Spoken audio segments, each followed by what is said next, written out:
How long can you sit on my neck? Husband freaked out. Why did she do it in the first place? I don't know. She wasn't old. She wasn't exactly a hag. Another thing is that he, her spoilt, crazy husband, needed a young one. The concept of young for Tom was clear. If a girl did not marry before 21 years old, then she is too old and something wrong with her. Don't ask me why 21st century medieval attitudes. It happens.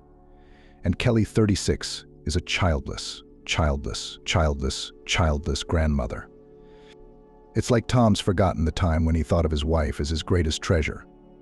Spoiled her, bought her everything she wanted, not even for her, but for him, dragging her around the country from job to job. And then she became a suitcase without a handle. It happened without either of them noticing. She was 18 when they got married. He was 10 years older. She was pretty, in the style of actresses of the 50s, short stature, delicate face, big eyes. He's the most ordinary. You wouldn't immediately remember what he looked like unless they said his name. It seemed to Kelly that Tom had not just fallen in love with her, but clung to her like a tick. He couldn't let anyone else have her. After walking her home in the evening, he wouldn't dare leave the entrance for another hour or two until he saw the lights go out and the windows darken. Surely he was afraid that before Kelly went to bed, someone else might come in and take her away. There was no question about the seriousness of his intentions. He'd proposed to her within a week of meeting her. Tom cared less about the wedding itself, the restaurant, the guests, the honeymoon. Can we do it with or without him? All he cared about was getting married and taking Kelly with him. In the meantime, Tom had quit his job again and was moving up north. Kelly's father kept silent, only sighed, resigned to his fate. And her mother cried she didn't want her only daughter to go so far away. Kelly herself had no time to think about it. Registry office on a weekday, without any celebration. Some hastily organized home parties, and now the train. A rainy evening, and the carriage slowly begins to sail away from the platform. There in the new place, Tom rented a flat, waiting for the time when they would have their own. No carriages, dormitories, or the like that his new mates were content with. It wasn't so much that he was chasing comfort as he wanted to keep Kelly away from any encounters, even casual ones. She was to sit in that 9th floor flat like Rapunzel in the tower, seeing no one but her husband. When Tom was free, they'd go on nature trips. Kelly appreciated the beauty of the north, those pewter, brass, silver colors of the short summer, the still water mesmerizing. The rest of the time she was entertained by books. She'd signed up at the library. And serials, those endless ones where at the beginning of the series the characters start making themselves coffee and then finish the cup at the end. Serials that you could do all your housework to. Tom was a blob of energy, and that's what he took the others by. Charming seemed not at the expense of appearance or intelligence, but because of this vitality, which many lack. In certain cases, if there was no one brighter, he could become the soul of the company. He was always and everywhere regarded by his superiors as indispensable. He really was a jack of all trades. And when he got bored in one place and broke off to go to the other side of the country, it was always regretted by the bosses and those with whom Anatoly worked, and the women with whom he managed to get acquainted and who envied Kelly. "You're not a military man," Kelly said to her husband, "but I feel like an officer's wife always traveling over the road." Tom had always had money. He would never work for an idea. And now, to comfort and cheer up his wife, he floods her with presents. In the wardrobe, racks of dresses, blouses, and suits hung as tightly as if they were in a shop. Kelly could match the outfits with shoes of the right color. And the saying, "a well-to-do woman is one who doesn't wear ripped tights under her trousers," certainly applied to Kelly. He wouldn't let her work. It was out of the question. "We've got enough money," Tom said. "Nothing to go where you can find adventures on your tail." And he didn't want kids for a long time, maybe 10 years. Whether it was the settled, beautiful home life with quiet evenings, cleanliness and freedom to dispose of his time that was more precious to him, or whether he was subconsciously afraid that he would be jealous of Kelly, even of a child. When they finally settled down in a large regional city, their own flat was bought. Tom became a small boss. It turned out that Kelly could not get pregnant and give birth in any way. But this was not the main reason why her husband's attitude to her changed. She simply remained as she was, pretty, but no longer young. But young, quiet, not entering into arguments, and so predictable. He'd had enough of the bland. What did he want? The first time he said it was an accident. It wasn't worth mentioning. He forgot it immediately. "You're sitting on my neck." Kelly threw her head back. Her, That phrase clawed at her heart. Those words, casually dropped, are always the most sincere. Tom didn't pursue the subject. He was still putting together the wardrobe she'd bought, but his face was absent. In his thoughts, he lived somewhere else. It wasn't long before she realized he had another. He had a crush on a girl the same age Kelly had been when they met. The age difference seemed so vast to Kelly that a connection couldn't be in her mind. It would look both ridiculous and laughable. Naive Daisy. Tom's passion was named Jane, and she was the complete opposite of his wife. An athletic girl with long, strong runner's legs and hair dyed bright pink. And she had so many things, like intricate patterns on her long, sharp toenails, piercings in every possible place, intricate tattoos, that Jane could be looked at for a long time, like a painting or a puzzle. However, Jane didn't make men puzzle for long. She gave up quickly, if the price was right. All this Kelly had learned in roundabout ways. The big city wasn't really that big. There was only one thing that bothered Tom, but it was the most important thing for her. Jane was not averse to making money wherever she had a chance. The concept of fidelity did not fit in the head of the pink Malvina. She was flying. You want to let her go and keep her at the same time. To let her go, so as not to suffer and not to be tormented by jealousy, to keep her, because without her, no way. Without Malvina, life seemed long, empty and boring, like a gray canvas that stretches to the horizon. His wife became annoying, because she was that very cloth-smooth, predictable, without a single bump. You could walk on it with your eyes closed and never stumble. Tom was tired even of Kelly's cuteness, which was beginning to show. If there was a reason to fight, a thunderstorm broke out. A consonant word for a tiff, they'd break everything that could be broken, from dishes to relationships. Maybe he'd feel better. But Kelly didn't go for the provocation. She stood over the cooker, slow-cooking borscht sacred. The smell of meat, garlic, parsley, and satiety. If satiety can have an odor. Even if you swear you eat such borscht and you feel happy. Tom overcame himself and decided to hurry things up. He had a wide circle of acquaintances, including a pimp. No, not the film boy who arrives in a nice car to herd girls on the red light street. Michael was a subtle personality. Either a pimp or a procurer. He could order a girl, a boy, a waistcoat to cry into all night. Michael was also a pro. He could unmistakably determine who was worth what, and who to offer whom. Sometimes he did things that were completely unexpected, but he was never wrong. He knew that this young blonde, with the appearance of a model, can get sick of his partner in an evening. But that woman over there, which seems to be nothing special, will be carried in his arms for a long time. Tom saw Michael several times a year in companies of a certain kind, and always by chance. The next meeting was just as casual, but suddenly Tom had a thought that struck him as brilliant. Maybe he'd just had too much to drink. "Listen, can't you put my wife on the case?" he said. Michael had seen a lot of things in his life, perhaps too much, but here he was dumbfounded. Yes, among his clientele were married women who sometimes wanted a thrill and who would not mind going left. Almost all of them wanted their cheating to remain a secret, except for one totally promiscuous couple who were looking for another equally promiscuous couple. Michael tried to advise the casual acquaintance to go wake up, but the same life experience told him that it would be a good idea to look at this spouse with his own eyes. You never know. They made an appointment. Tom didn't tell Kelly who Michael was. Maybe she wouldn't be right for him, and then they'd have to say goodbye to the tempting idea. He couldn't just leave Kelly at the railway station on a corner somewhere to find her own clients. It would be easier to just kick her out. Divorce her. Michael came to visit, as if he were just an acquaintance. Kelly served the men coffee. She baked a pie with apples and set the table, moving, as always, silently and without uttering unnecessary words. She tried not to interfere with the conversation, present but not involved and not noticing that Michael was watching her. Tom also cast glances at his wife, but not satisfied. Kelly had not dressed up as he had asked. She remained in a simple homemade dress, blue with a ruffle, her hair gathered in a ponytail. She was an actress. Now she was a Ryazan woman. Who needs such a woman? Every man's got one of those. Michael didn't stay long. Tom went out to escort him up the stairs. He was sure that Michael would reject the goods, but he said vaguely, "We'll see." And that was the end of it. 3 weeks later, he called out of the blue and asked Tom for Kelly's phone number. "What do you want?" Tom became wary. Michael was silent for a few moments. "I don't understand what this shifty man wants in the end. To compete with him. to sell his wife himself, flag in hand and a steamroller to go with it. But Michael indeed had an extraordinary case. So he clarified. I think your Kelly would be good for one person, for a conversation. What do you mean, a conversation? He has circumstances. I won't go into details, none of your business, sorry, but this man will be at the restaurant late tonight. He'll be drinking a lot, and he'll probably want someone to be there for him. You listen to what he says, or just keep silent with him.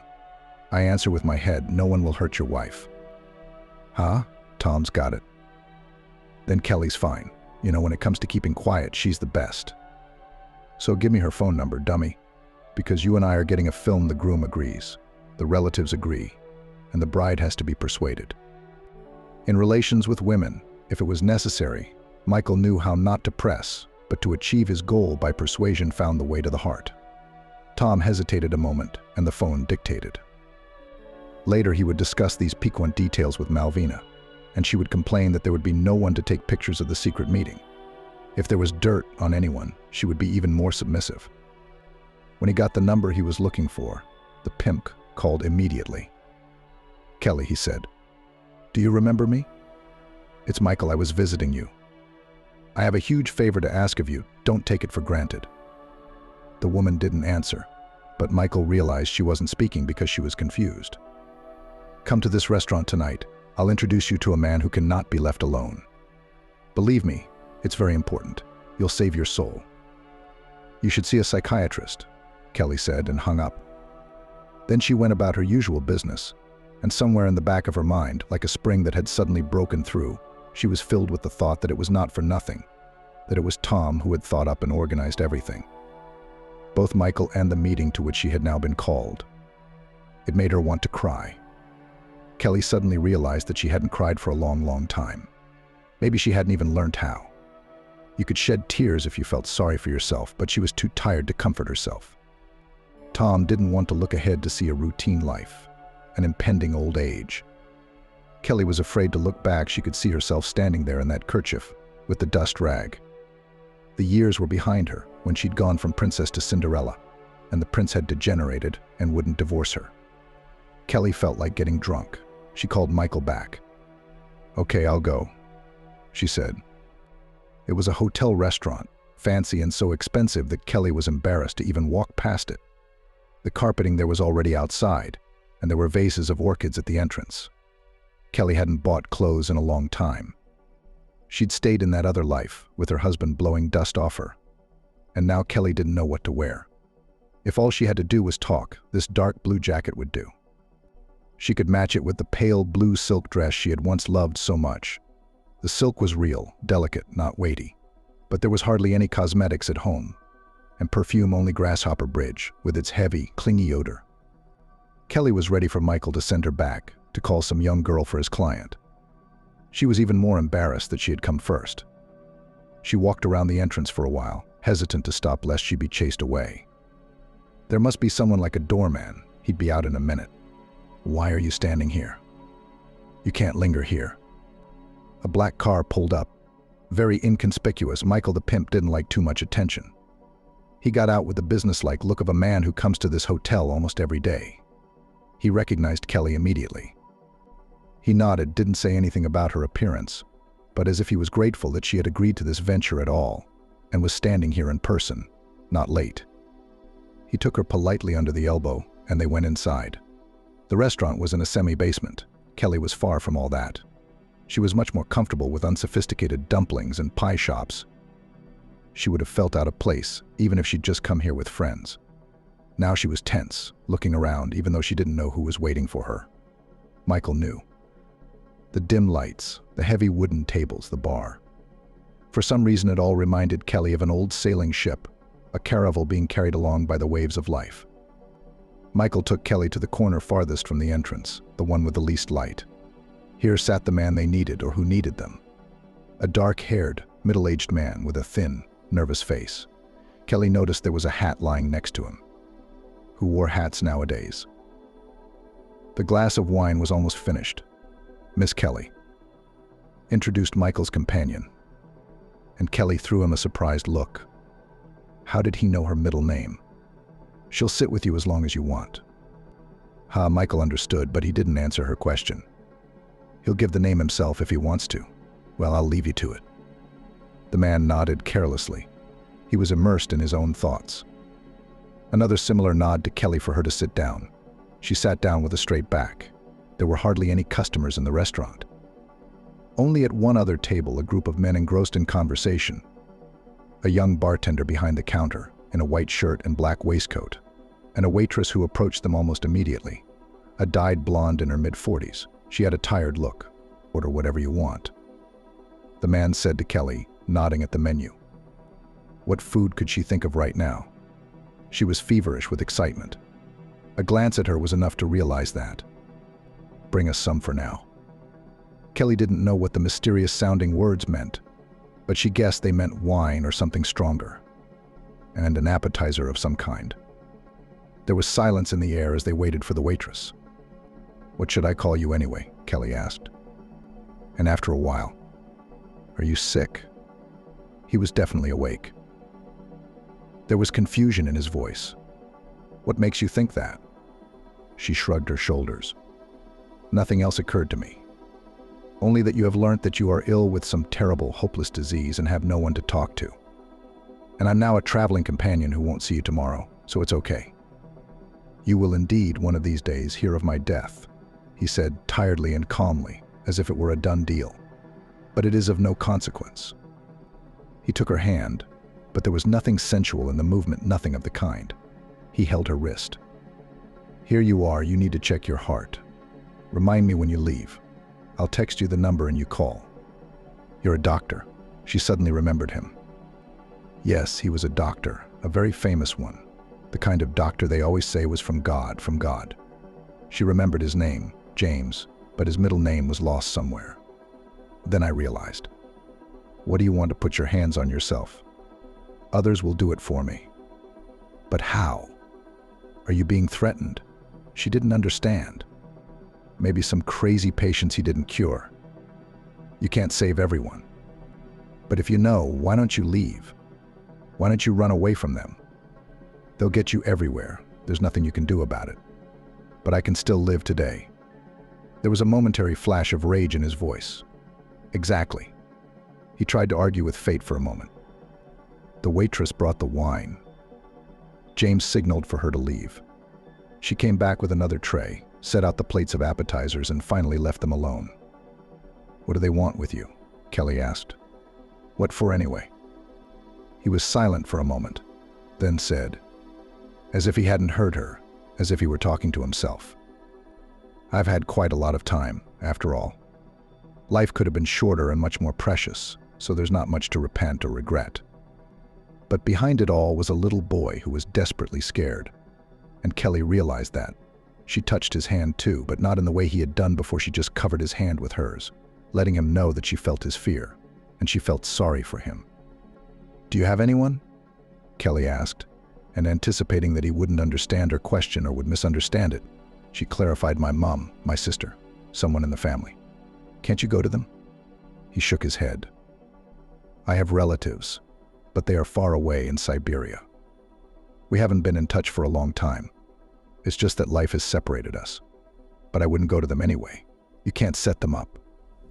She took a few sips of this insanely expensive wine, which didn't seem to taste like anything special, but it made her head swim gently.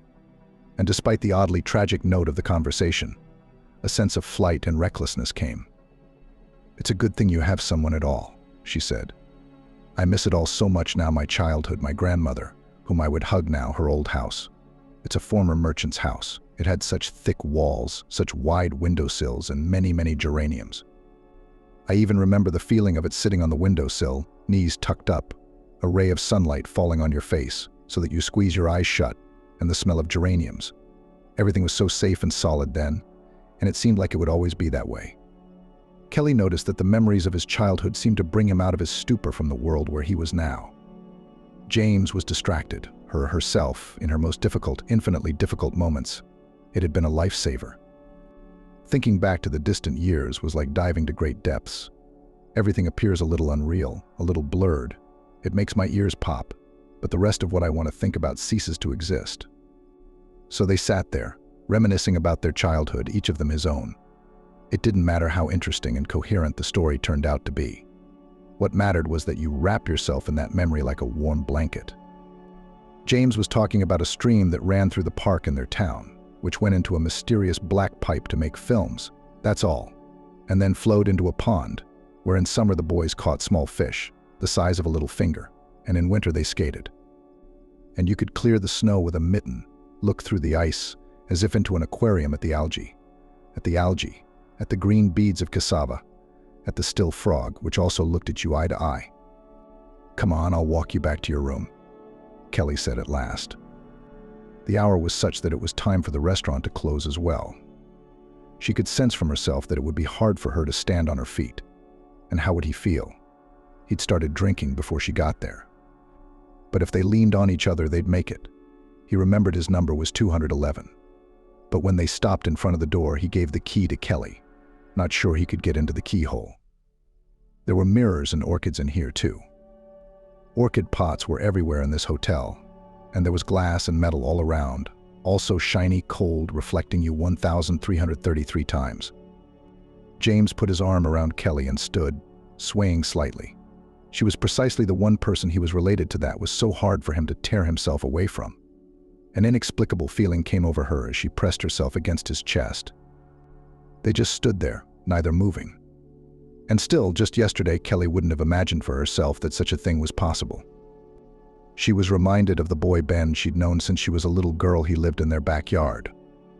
Only she'd been very young then, about 4 or 5 years old, and he was already graduating from high school.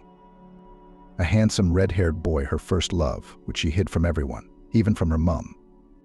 Then they saw each other many years later. He became a helicopter pilot, went to Afghanistan, fought in battles, got married.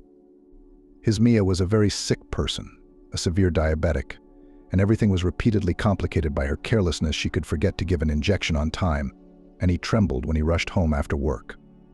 What would he catch? Would everything be safe there? He didn't look like his old self anymore, heavy, gray-haired. But Kelly had a wonderful feeling every time she found herself in his company. The cliched expression, like being behind a stone wall, was the most accurate. Protection, calmness, confidence in her own safety, and the fact that he would not let anything bad happen would shield her from everything. Of course, they remembered each other, talked about their childhood. And Kelly admitted to no one that she often envied Mia's diabetes. And now James was the second one to come her way. It couldn't be explained in words. He was in some desperate bind from which he saw no hope of getting out, and she was beside him, feeling the peace she'd only had as a child, and she couldn't find the strength to pull away, to say goodbye, to walk away. It was the one moment of her life that if you didn't appreciate, if you didn't give up everything else for it, you'd always regret missing. Kelly closed her eyes and took a short, convulsive breath. In the morning she started to hurriedly pack, but he told her, "Kelly, sit down." His tone was different now, as if the momentary weakness he had allowed himself yesterday had passed. Now he spoke to her as an elder, as one to be obeyed. "What I'm going to tell you now, you must listen calmly." Kelly sat down. She didn't look at James, averting her eyes. This night felt like it had been stolen from her. She didn't feel worthy of this man. What had Tom insinuated to her over the past few years aged, faded, bland, unwanted? There's no such thing as an unattractive woman. There's no such thing as too little vodka. Well, last night's wine had been enough to make her pass for a sensual beauty. But it's daytime, sunshine in her wrinkled, unmade face. "I'll give you some money," James said. And before she could take offense and resent that it was payment for the night, he continued. "You're going to have to change your life very soon. You're going to have to do it. Believe me, I know. If I turn out to be wrong, you can toss that money in the Mississippi, give it to charity. But I'm giving it to you now so that when the time comes you can walk away and start over. Do you understand me?" She didn't realize how much money he was talking about until he opened her purse and dropped in 3 wads of $5,000 banknotes in a banker's girdle. Kelly gasped, "Are you crazy? I'm not taking it for anything." "Luba, I don't need that money anymore," he said, separating each word from the other. "That's what I wanted somewhere in some fund. You can do it for me later." But she was so shocked by what was happening that she let the words pass her ears. "Will you give me your phone number?" she asked as she walked away, resigned to the weight of her purse. "Sure," he dictated the number. "Have you calmed down?" His face didn't flinch. "Yes." "Will I see you again?" He pulled her to him again and stroked her hair for a long time. And now she was sure that even if they never met again, this bond would remain between them forever. The house was empty, Tom at work, the usual mess that reigned whenever her husband stayed home for even a few hours without her, the dirty dishes in the kitchen. Kelly walked slowly through her flat, as if it were someone else's. Would Tom ask her when he returned if she'd had anything with this stranger from the hotel, or just a conversation, as the pimp had promised? And probably her husband had arranged with the lawyer for some sum of money to be received for her. In the evening, Tom asked no questions. He took the lid off the pot and inhaled the smell of chicken soup with a look of bliss on his face. Pouring himself a deep bowl, still steaming, he sat down and began to eat. Kelly walked out of the kitchen. Another day passed, another. James didn't call her, nor did she call him. But Kelly had no doubt he would make himself known. People like that don't lie, don't dodge, don't disappear, don't sneak out of other people's lives in haste like thieves. On Saturday, before having coffee, Tom went down to the ground floor and picked up the mail. Yes, they still subscribed to a few newspapers, and, for Kelly, an indoor plant magazine in archaism, but there it was. Kelly herself didn't know why she picked up the local paper, unfolded it, and saw his portrait. A famous doctor. Tragic death. Burnt body found in the woods. All his regalia was listed born. Graduated from the institute, worked, taught. The funeral will be today. They say fainting can be avoided. Kelly remembered something like that. It is only in films and books heroines beautifully and smoothly sink to the floor, and the heroes rush to bring their feelings. Kelly's friend had fainted once in a very unfortunate way. She had fallen and knocked out her front teeth. Kelly herself was now dizzy and a black veil was thickening in front of her eyes. She fumbled for a trestle, sat down, and just breathed deeply for a while, concentrating on that. When she felt better and realized she could stand up, Kelly said to her husband, "I need to go to the funeral." She couldn't see his face, but she could clearly picture the way he raised his eyebrows. "Whose are these? Do you know him?" She couldn't remember if she had a black dress. What did it matter, though? James was being buried from that farewell hall in the medical center. Kelly had never seen so many people come before, and she never would again. The small hall couldn't hold everyone, and people were standing outside. Someone tried to go inside, but a young woman wearing a mourning bandage on her head came out. She was tall, not grief in her eyes, but defiance, a desire to stand up for herself. "Wait here. There's no room for relatives there, it's stuffy. What do you care? The coffin is closed anyway." Someone whispered that it was Alicia, the seventh water on the Sour Patch, the sister-in-law of a cousin, and sighed disapprovingly. Why hurt people? It's a common grief, and indeed crying without hiding. Very young girls crying old people. These were James's former patients. Those whom he saved, pulled out, came out. A unique, absolutely unique doctor. There would be no more like him. He could see right through a person, look at them, touch them, and realize what had happened to you. And they'll never find the people who killed him. That's how it always happens. If such a unique person is taken away from us, no one will be responsible. When the crowd began to move, and they carried wreaths and heavy lacquered coffin, when they started to get into buses, there were not enough standing places. And there was a cavalcade of cars and young guys on motorbikes, bikers. There were patients, too. Kelly didn't even try to join anyone, to ask to get into a car, to squeeze onto a bus, to stand on the steps. She leaned against a birch tree and cried, covering her face with her hands. She cried even after everyone had left. It was somehow unnoticeable. Kelly spoke to Tom now as if he were a stranger. Everyone lived their own lives, and in the evenings Kelly sat in the rocking chair by the window for a long time. She had her knitting on her lap, but she did not touch the needles and was deep in thought. About 3 weeks later, Tom said to her, "I found you another client." Kelly didn't immediately realize what he was saying. She looked at her husband exactly as he said the phrase in a language she didn't know. "Well, they gave me such good money for you that time," he explained. "Now Michael is offering more." Yeah, Kelly said automatically. James knew everything in advance. "You'll see I'm right." Kelly found nothing better than to hide the money he gave her inside the piano. There they waited for their time, and it had come. Now it had to be decided where to go. Pack her things and disappear from the house right after her husband left for work, so he'd keep her out of her hair longer. No, of course she'd leave him a note, explain that he didn't need to look for her. Maybe he'd even be glad, and a pink Malvina would take up residence in their flat tomorrow. Kelly didn't care about that. She knew she wouldn't go to her parents' house, because there, if her husband wanted to look for her, he'd find her immediately. And she needed to get away from everyone and start, as James had told her to do, with a clean slate. She was sure he could see everything that was going on from there, knew she was pregnant too. It was a gamble, of course, and with the money that had fallen on her from the sky, or rather had been shoved into her bag, Kelly had bought a modest house in the countryside rather than a luxurious city flat, which would have sufficed for her. She put the rest of the money into an account. She wanted silence, the silence from Voznesensky's poems.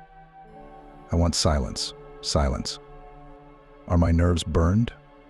Silence. So that the shadow of the pine tree, tickling us, shifting, chilling us like a prank, along our backs to the little toes of our feet, of silence. The man who had sold her house was overjoyed. Some years ago he had built this little house for his old mother, to replace the wooden hut that had promised her. One room, a kitchen and facilities in a small cubbyhole at the end of the corridor. What else do you need to live? But the mother had already turned 95, and even in this house box she could no longer live alone. Her son took her to his house. The house, painted for some reason in the color of sea waves, remained an orphan, for country roads, for country dwellers cramped, but Kelly just right. She arrived with only one bag, and at first she was afraid if someone came to the wicket, looking out from behind the curtain, trying to see who needed it. But Tom didn't look for her. He rang once. Kelly's heart snapped when she saw who the call was from, but all he asked was, "You're not coming back?" "No." "Are you paunchy or something?" He guessed. "Not your concern. And the baby's not yours." "Indeed, it's not mine, at least begging with this child, if you're so stupid." "What's it to me?" "That's what I called to say I've changed the locks in the flat, so I can't come and take out whatever you want. And Jane's home most of the day." Anyone else would have wished Jane would choke on other people's stuff. But Kelly was too quiet. All she said was, "We've been together so many years, and you don't know me that well." She was settling into the village. Any walk turned into a long journey. You have to go to the shop, put an hour on it. To the pharmacy, to the post office that's even further. Only the church was close. Almost across the road you could see the domes through the window. The church, by some whim of fate, was the same color as her hut. But it was not a second home for Kelly. The priest was too peculiar. Father Valentine had nothing in common with that legendary Valentine of love. Soon Kelly began to suspect that the priest had been exiled to such a remote village for his brashness. He considered himself to be the first authority for everyone. He criticized even his own superiors, going as far as the patriarch and parishioners, at whom he was angry. Could get a nettle on the forehead from the expansive priest. The women who worked in the temple hoped that it was a youthful thing, that it would all pass. The only sin that the priest could admit to with a stiffened heart was that he was a complete stranger to Nestiazatism. His house was the best in the village, and there was room for another church. Still, Kelly came to the services at least once in a while, stood at the door, and as soon as she felt stuffy, hurried out into the fresh air. Luckily for her, the family had a hospital, not a hospital, but a small, cool, almost empty old hospital, where Kelly was monitored so that she didn't have to travel far in a crowded bus to the district center. Gradually, Kelly was drawn into her new existence. She planted her own herbs in the vegetable garden, remembered the names of the local shop assistants. She was already left her favorite buns in Rozhenka when the goods were finished. People on the street greeted her. And yet she was afraid of the nights. In the city, the night is conventional, except that at 2 or 3 o'clock the streets quiet down for a while. The village, on the other hand, was sinking into darkness like the sea. Rare lanterns and lights not in all the houses. The darkness seemed to swamp everything around it. The glowing windows somewhere made one think of a ship standing in the distance, on the roadstead. Anything could happen at night. Kelly was afraid that her labor would start at night, too, and the ambulance wouldn't arrive in time. So she agreed to go to the hospital a few days before her due date, and was glad she hadn't had time to get a cat like she wanted. Who would she leave her with now? There was nothing left for her but to rely entirely on fate. Would she live? Would the baby be all right? Would she have the strength to look after it? All this now depended not on her, but on some higher power. But everything had gone remarkably well. She even managed somehow to brace herself internally, and not to scream. And the boy that Anne the midwife had shown her had been very good too, though his face was red and puffy. "But look at his eyes, they're silver," said Anne. "I've never seen anything like them, really." Kelly knew she wouldn't name the baby James. She was superstitious now, catching the signs of fate. The son was not to repeat his father's fate. And a week later, when she returned home, staggering from weakness, she knew what name she would give her son Mark. They had never had such a name in their family before. Let everything begin with a clean slate. Father Valentine insisted that all newborns be baptized in the church. God forbid, not at home, even in the bitter cold. "Boys are brought into the altar," he said. "How can you deprive a child of that?" It was August. It smelled of apples, and at night the stars flew to earth as often as snow in winter. Mark's godparents were neighbors, husband and wife, Chloe and Ethan. When the boy was brought to the temple, he laughed for the first time. He was lying in Ethan's arms and pulling his hands upwards to where the blue haze of the dome was, and he laughed as if he saw someone he knew and was happy about it. "He sees angels," said the woman who cleaned the temple. There was sadness in her voice. Seeing angels is also a challenge, because cleanliness has to be matched. What Mark was seeing, naturally, no one knew about until the boy spoke. No one even understood what was going on. Well, the child laughs and stretches his arms as if someone is standing in front of him, but probably many babies do that. And sometimes, especially at night, when Kelly put him to bed, Mark would cry and wrap himself in the blanket, as if he hoped to escape under it. "What are you afraid of?" Luba coaxed him affectionately. "There's no one in the room, only you and me and the cat sitting over there, washing itself.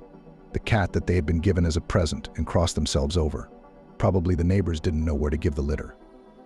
It was the most ordinary, gray-collared, nasal, big-eyed.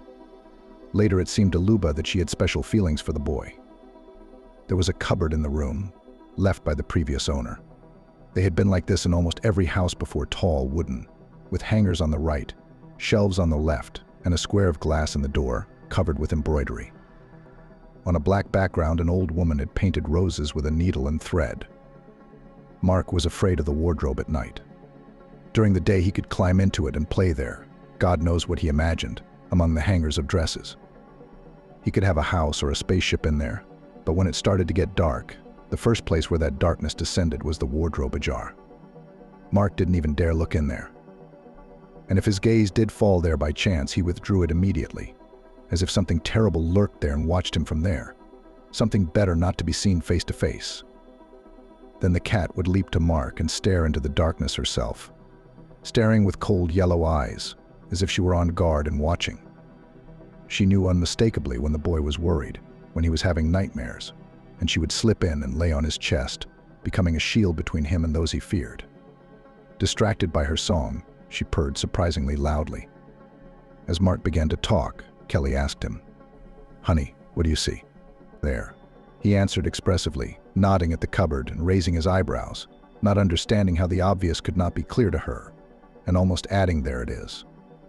Sometimes, to his mother's utter consternation, Mark began to mutter excitedly and quickly, talking either to himself or to someone whom today's psychologists like to call an imaginary friend. In everything else, the boy not only did not differ from his peers for the worse, he outperformed them. About 3 years old, learned to read, and by the time he went to school, read many books from the Library of Adventures. He knew a lot of poetry, wrote in jagged block letters, and had the kind of imagination that made the fairy tales so beloved by children pale in comparison. On a warm April evening, Kelly sat with Mark by the river. Even though she was settling in a new place, but still she could call only her son her soulmate. And when she had the chance, she took him by the hand, and they went for a walk somewhere far away, then along the path among the meadows that bloomed so gloriously in summer. Then between the mysterious ferns, the forest was in darkness, and the ferns seemed to glow by themselves with a soft green light to a distant lake or following the bends of the river, where the local boys did not climb. They sat on the cliff, looking at the swift current, at the sand. It was amazing here, almost completely white, silky, and suddenly Mark touched his mother's elbow. "Look, Mum, there's a leshy," he said. Kelly took a look. It was just a huge, human-sized stump with petrified, intertwined roots. Look at it, look at it. It's the woodsman leaning over the river. He is old. He came out of the forest after winter and came to say hello to the mermaid. She is looking at him from the pool, and he extends his hand to her, saying, "Well, have you survived the cold?" Kelly realized it was all imagination. "You'll probably write your own book someday." She kept wanting to hug her son, to hold him. And every time she held back from doing it, she couldn't. She couldn't let Mark become too tender, too vulnerable. He had to live in a cruel world. She knew that well. "No, Mom, and I'd love not to see it, but it's there, you know. We went to the cemetery yesterday," he said, even with irritation.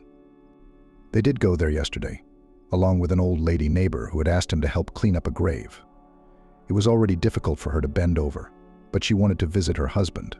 The old lady walked with her right hand resting on a stick, with Kelly supporting her on her left. "So?" Her mother didn't understand. Mark sighed. "There was also a funeral going on at that time, remember? Well, this auntie, she stood back and watched." "What lady?" Kelly asked. Mark patiently explained. "The one they thought was buried. She stood to the side and watched them. Only she was a little different, not like them, as if she were made of thick fog, a little transparent, wearing a white polka dot blouse, a pleated skirt, and a scarf." Kelly inwardly gasped. She knew who Mark was talking about because she had gone to say goodbye to the deceased. She was already part of that circle when everyone from the neighborhood saw the deceased off, when neighbors came to celebrate a wedding or a birth. But she hadn't taken Mark with her to the house yesterday, and the only thing he could see in the cemetery was a staked coffin. Kelly squatted down in front of her son and took him by the shoulders. "I'm begging you," she said. "No, I beg you. Tell me everything you see that others don't see, only me. Only me. Do you understand?" He looked at her earnestly, with his silver eyes, which the further they went, the more they took on a marvelous hue. She was not a hypnotist. She could not suggest anything to him, but he could sense from her tone that the matter was serious. "Do you understand?" She tried to explain to him as an adult. "If you like this, left and right will start to tell everyone about the foresters and ghosts. At first people will think that you're making up everything, that you just think it, and when you grow up a little, you'll be locked up in a madhouse." "Where to?" "Ben." He had this habit of raising his eyebrows. "It's a place where they lock you in a room and don't let you see your mum. There are bars on the windows. You sit on a chain like a dog and they feed you from a dog bowl." In her heart, Kelly asked the higher powers to forgive her for this cruelty, because the worst thing for her was that if Mark was declared insane, they might not put him in an asylum, but they wouldn't be able to avoid notoriety. And if it stuck, alas, forever. Mark nodded. "But if something scares you, if there's something you want to share, we'll talk to you about it," Kelly insinuated, squeezing his hand painfully. "But only to me, only to me, only to me about it. Deal?" Mark kept his word. What he'd really been through, even Kelly didn't know. You can't describe every shadow, every look or call from the beyond. Mark had learned to hold back. The only time he'd nearly blundered was when, in 10th grade, the boys had decided to celebrate Halloween. By this time, his classmates already knew that Mark was the best artist in the school, and he was asked to make up those who came in costumes. One of the worst bullies, Alex Smith, dressed up as a devil, and when he sat down on a chair in front of Mark, he looked up and shuddered. Then he picked up a box of paints, but every time he swung the brush, Mark looked away, as if he were drawing a picture from the original. The makeup was amazing. Alex was scared of himself in the mirror. "How did you come up with that?" he asked, looking at the creepy image he had created. There he stands. Mark started and stopped, and that autumn he was being drafted into the army. Kelly desperately didn't want to let her son go, but she just didn't know how to avoid it. He'd grown up to be a healthy, good-looking lad, the kind of guy who wouldn't be rejected by the medical board. Unless he had to pay someone a bribe, there was money. But how to do it all? Kelly agonized. She was embarrassed, ashamed, but she felt more sorry for Mark. "No need, Mom. I'll go and come back," said the son. "That's what I'm telling you. Let's go into town while we still have time. You can show me your father's grave." Kelly didn't know where James was buried. but it wasn't hard to find him. Every cemetery has its Rublevka, and this was one, laid out in the bad 90s. It was first inhabited by higher-class gangsters, victims of contract killings and random shootings. Then, they were joined by businessmen from the same gangster circles of higher class, but they stayed here longer. Servants of the people and the heads of the last surviving factories were added here. The monuments were rich black or colored granite 1.5, 2 human heights. Gloomy spruce trees, heavy chains fencing off the slabs of the grounds. The burials were with reserve, with the expectation for the whole family in the future. But sometimes there were decent men here. James had a simple white marble monument. On his gravestone were surgical gloves and a scalpel, as if he'd just come back from an operation and dropped them without looking. Kelly was grateful to fate that the grave had been found, and so quickly that she could show it to her son. She shifted her gaze from the monument to her son, who was taller than she was. Mark stood and stared, his face growing more and more perplexed. And then he said, "There's no one here." "What do you mean?" "The coffin is empty." Kelly searched for an explanation. She already knew her son wasn't wrong, but there was no way he could be right. "But it's been so long, and there was a big fire. It must have been like a crematorium." Mark only shook his head, but he looked at his mother again and said nothing. They walked towards the exit along the cemetery alley, and golden maple leaves swirled above them. Mark served really well. He wrote letters to his mother, which not only had no complaints, but always a joke, always a light mockery, and Kelly smiled as she read them. But he didn't go back. He found a job in town. And what a job. Kelly fought with her son for almost the first time. "Your father's going to curse me from the dead," she said in tears. He was ahead, above everyone else, a real intellectual, a scientist. He probably could not even imagine that his son would not go to the institute. "Where are you going?" "To the dog shelter, washing bowls and cleaning up faces." "Mum." Mark's voice came through the phone as if his son were there. "At least there's no blackness, none at all, even when they're dying." "Well, you know all dogs go to heaven." The shelter was run by volunteers. There were only 1, 2, or 4 regular workers. Emma, who was considered the owner, was an attractive middle-aged blonde.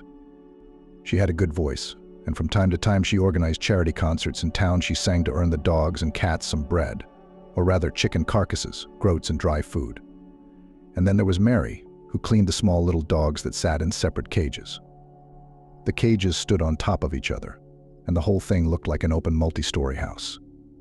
Mary kept order and had some veterinary skills. And finally there was Mark, who did all the heavy lifting. He was paid enough for food in a rented flat, a modest 1-bedroom. However, he was not always able to go there at night. 500 tailed souls lived in the shelter, and it often turned out that some of them could not be left unattended even for a few hours. The shelter was enclosed by a high, blank fence. It was located almost outside the city, in an industrial zone. There was no housing here. Still, many people had strong feelings about the shelter. Some people were disturbed by the very fact of its existence. These people demanded the destruction of all the inhabitants of the shelter, and sometimes even threw poison in pieces of meat over the fence. Others brought in dogs and cats that they could not keep for some reason. Sometimes they solved the issue honestly. They paid a fee. Sometimes they tried to drive up quietly, tied the dog at the gate, and left, saying that they would take the poor thing anyway. They wouldn't go anywhere. Just behind the fence there was a hut. It was considered to be Emma's office. But in fact, it served as a servant's quarters for everyone. There were refrigerators with dog food and medicines. Here the weakest puppies lived in boxes, and here the shelter duty officer, most often Mark, slept on the sofa. There was also a large structure that looked like a hangar. Small dogs lived in cages here and cats in a separate room. And in the courtyard there were enclosures close together, one to the other, with 2 big dogs in each enclosure. Morning was the time when it was impossible to sit down. Mark cooked food for the animals on the fire. The shelter had poor amenities. Even light and water were constantly cut off because of debts. If possible, water was stored in large bowls, and almost every day rats drowned in them, which could not be eradicated. Feed the animals, clean the cages, give injections to the sick, take someone to the vet. Time flew by. In the afternoon, volunteers, mostly schoolgirls, would arrive, and the lucky dogs would go for a walk with them. Hands were in short supply, and someone would get a chance to get out of their cage once every few months. Every dog and every cat had a hard fate behind them. Mark felt sorry for all of them, but he had a special relationship with Gerda, a sheepdog who came to the shelter last year. Later we learned that the owner had culled the dog because its ears did not stand up in due time. So as a teenager, Gerda found herself on the street. She joined a small pack of stray dogs. Together, in the jungle of the big city, it was easier to survive. She fell in love with the pack. Volunteers found the sheepdog in the winter. She hadn't left her mate for 24 hours. He was hit by a car and was still alive, slowly freezing. They took the dog to the clinic and gave the dogs names. He's Kai, she's Gerda. An emergency collection for treatment was announced, but Kai could not be saved. Gerda stayed at the shelter. Sheepdogs in general pick up everything on the fly, and Gerda eventually started to live out of her enclosure. She was so intelligent that she freely walked around the territory at night, guarding it. During the day, she watched out for strangers who came to the shelter, but never once bit anyone. For some reason, she chose Mark out of all of them and stayed near him, and somehow, in between, easily learned all the commands. And now, when Mark stayed overnight in the shed, he sat on the doorstep, watching the sunset, and Gerda lay at his feet. Maybe some people complained about the stale air around the shelter, too many dogs, no matter how much you cleaned, but Mark breathed easy here. He was used to seeing more than the others, and though he was used to it, he was often uneasy among people. In the shelter, those attentive eyes, hot-breathing tongues, the hope to live another day, and the vast sky above his head. There were no high-rise buildings around the sky looked at the dogs, and many went there on their last journey because there were enough sick and crippled. Feeding, treating, placing in good hands, all this was hard work, and it occupied both hands and thoughts. This was Mark's place on Earth. The car pulled up in the evening. The first to hear it, of course, was Gerda. Seeing the dog's upturned muzzle, Mark listened too. Someone else has been brought in, he thought. Now they'll leave them and go away. If they're helpless puppies or kittens in a box, leave them outside overnight. They might live till morning. The hour was already quite late. Mark was lying on the sofa, watching a film of French comedy as old as this little TV set. As he was putting on his shoes, a car honked. Whoever was there wasn't going to run away quietly like a thief. Gerda, of course, had linked up with him to check the situation and make sure Mark wasn't in any danger. Near the gate, not far from the lilac bushes, you couldn't see them in the darkness, only the sweet smell could be heard, stood a black Jeep, and next to it a woman of small stature, with smoothly slicked back hair, also all in black jacket, jeans. Sometimes Mark sensed something unkind coming from the man, but it wasn't there now. But anxiety was born and grew. "Did you bring someone?" he asked, saying hello. "It would be better to do it this afternoon. There is a contract to be drawn up." "I'm here to see you, Mark," said the woman. Her voice was slightly hoarse, but what surprised Mark most of all was that she knew him by name. He had almost no acquaintances in town, outside the shelter, except for volunteers and veterinarians. "What did you want from me? Can we talk to you?" He caught the insistence in her voice and hesitated to ask her out. "There's a dozen puppies in the shed. Not every untrained person could handle it. To the dogs, they'd raise a fuss." "Let's get in the car," the woman said. She didn't switch on the interior lights, and when Mark sat down next to her, he could see her face in profile, lit only by the light of the moon. Gerda remained lying beside the car. "I wanted to offer you a job," said the woman. He was even more confused. "But I'm not going to leave here." She turned towards him. The darkness now completely hid her face, and only her eyes glittered slightly. "Mark, I'm not going to lure you away from the orphanage with tempting conditions. It's more serious than that. My husband and your father were once friends. I'm the only one who knows whose son you are, and God forbid anyone else should find out." She did manage to stun him. "Listen to what I have to say." She touched his hand. Her fingers were icy cold. "Your father's death has remained a mystery to the inquiry, hasn't it?" He didn't speak of what he'd discovered in the cemetery. He just nodded. "The investigators couldn't find out who was involved in James's death. All ends in water. It's a cult, Mark. It's the kind of force that shouldn't be allowed into our lives." The woman introduced herself. Her name was Isabella, and her husband, also now deceased, was Sam. She and James grew up together, went to medical school together. James was truly one of a kind. Such heightened sensitivity multiplied by knowledge. Disease has 1,000 subtle signs that even doctors don't always pay attention to. There's no way to put them all together. James saw, felt, anticipated. I don't remember him being wrong. 01759, my husband didn't have anywhere near that gift, but sometimes he had dreams. And yes, while your father was a surgeon, my husband was a psychiatrist. And so, the woman was silent, whether to cope with her feelings or to choose her words. At first it seemed that all these people, mostly young people, boys and girls, that they were just looking for extreme sports and had gone a little bit far where it was dangerous. They flocked from all over the world, even from Siberia, I think. I learned that later on by crumbs, by drops. The newcomers signed an agreement in blood, of course, that they renounced any faith and would serve only darkness. They met first at the home of one of these sectarians who lived on the outskirts of the city. Then they found a hut in the woods. Rituals, ceremonies, reading books on black magic. You see, Mark, you can't joke about this. Even with the occult aspects aside, it just makes you go crazy fast.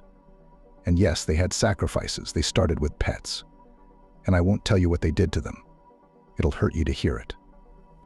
But eventually they got to humans. Firstly, once you joined the sect, you couldn't leave alive. Secondly, it was believed that if a person with a special gift was sacrificed, everyone who participated in the ritual would become stronger. So they searched for such unusual people. And of course they couldn't miss your father. And yes, he knew about it, knew they had sentenced him. So why didn't he go? How many were there? You mean the police? There's about 100 of them today, as far as I know. When you're dealing with fanatics of an idea, especially an idea like this, it's scary. What police? If you're sentenced, tomorrow on the street a random passerby will just stick a shiv in your side. Believe me, there will be a way. My husband took your father's death very hard. He said that the leaders of this sect were mentally ill, that they needed to be treated. There were cases he discouraged kids from going there, discouraged all those who were lured by this black romance. And he paid the price. He was next. He had a gift, too. James told Sam about your mum, so I've been following her life from afar, and I know who you are. And now my daughter's in danger. I think you're the only one who can protect her. Mark was released with great reluctance. It was only when he left unexpectedly and without any clear reason that it became clear how indispensable he was to the orphanage. Mark assured them he wasn't going for long. But he said it out of thin air, and he wasn't sure of anything. If Isabella was a wealthy woman, as he thought, she could hire a professional guard, or even a bodyguard for her daughter. He himself had no skills under his belt other than the army, where Mark had been trained as a signalman and had been allowed to shoot a machine gun once. What Isabella was hoping for was beyond his comprehension. I'll tell you more about it on the spot, she promised and added as a control shot. Please don't refuse, in memory of my father, in memory of their friendship with my husband. And now they were driving this very black Jeep, and looking through the tinted windows was literally seeing the world in black, as if he were deeply depressed. How did your husband die? Mark asked, because it was going to be a long journey and there was something to talk about. Isabella gripped the steering wheel tighter as the tarmac changed to dirt and the car shook. No big deal to anyone.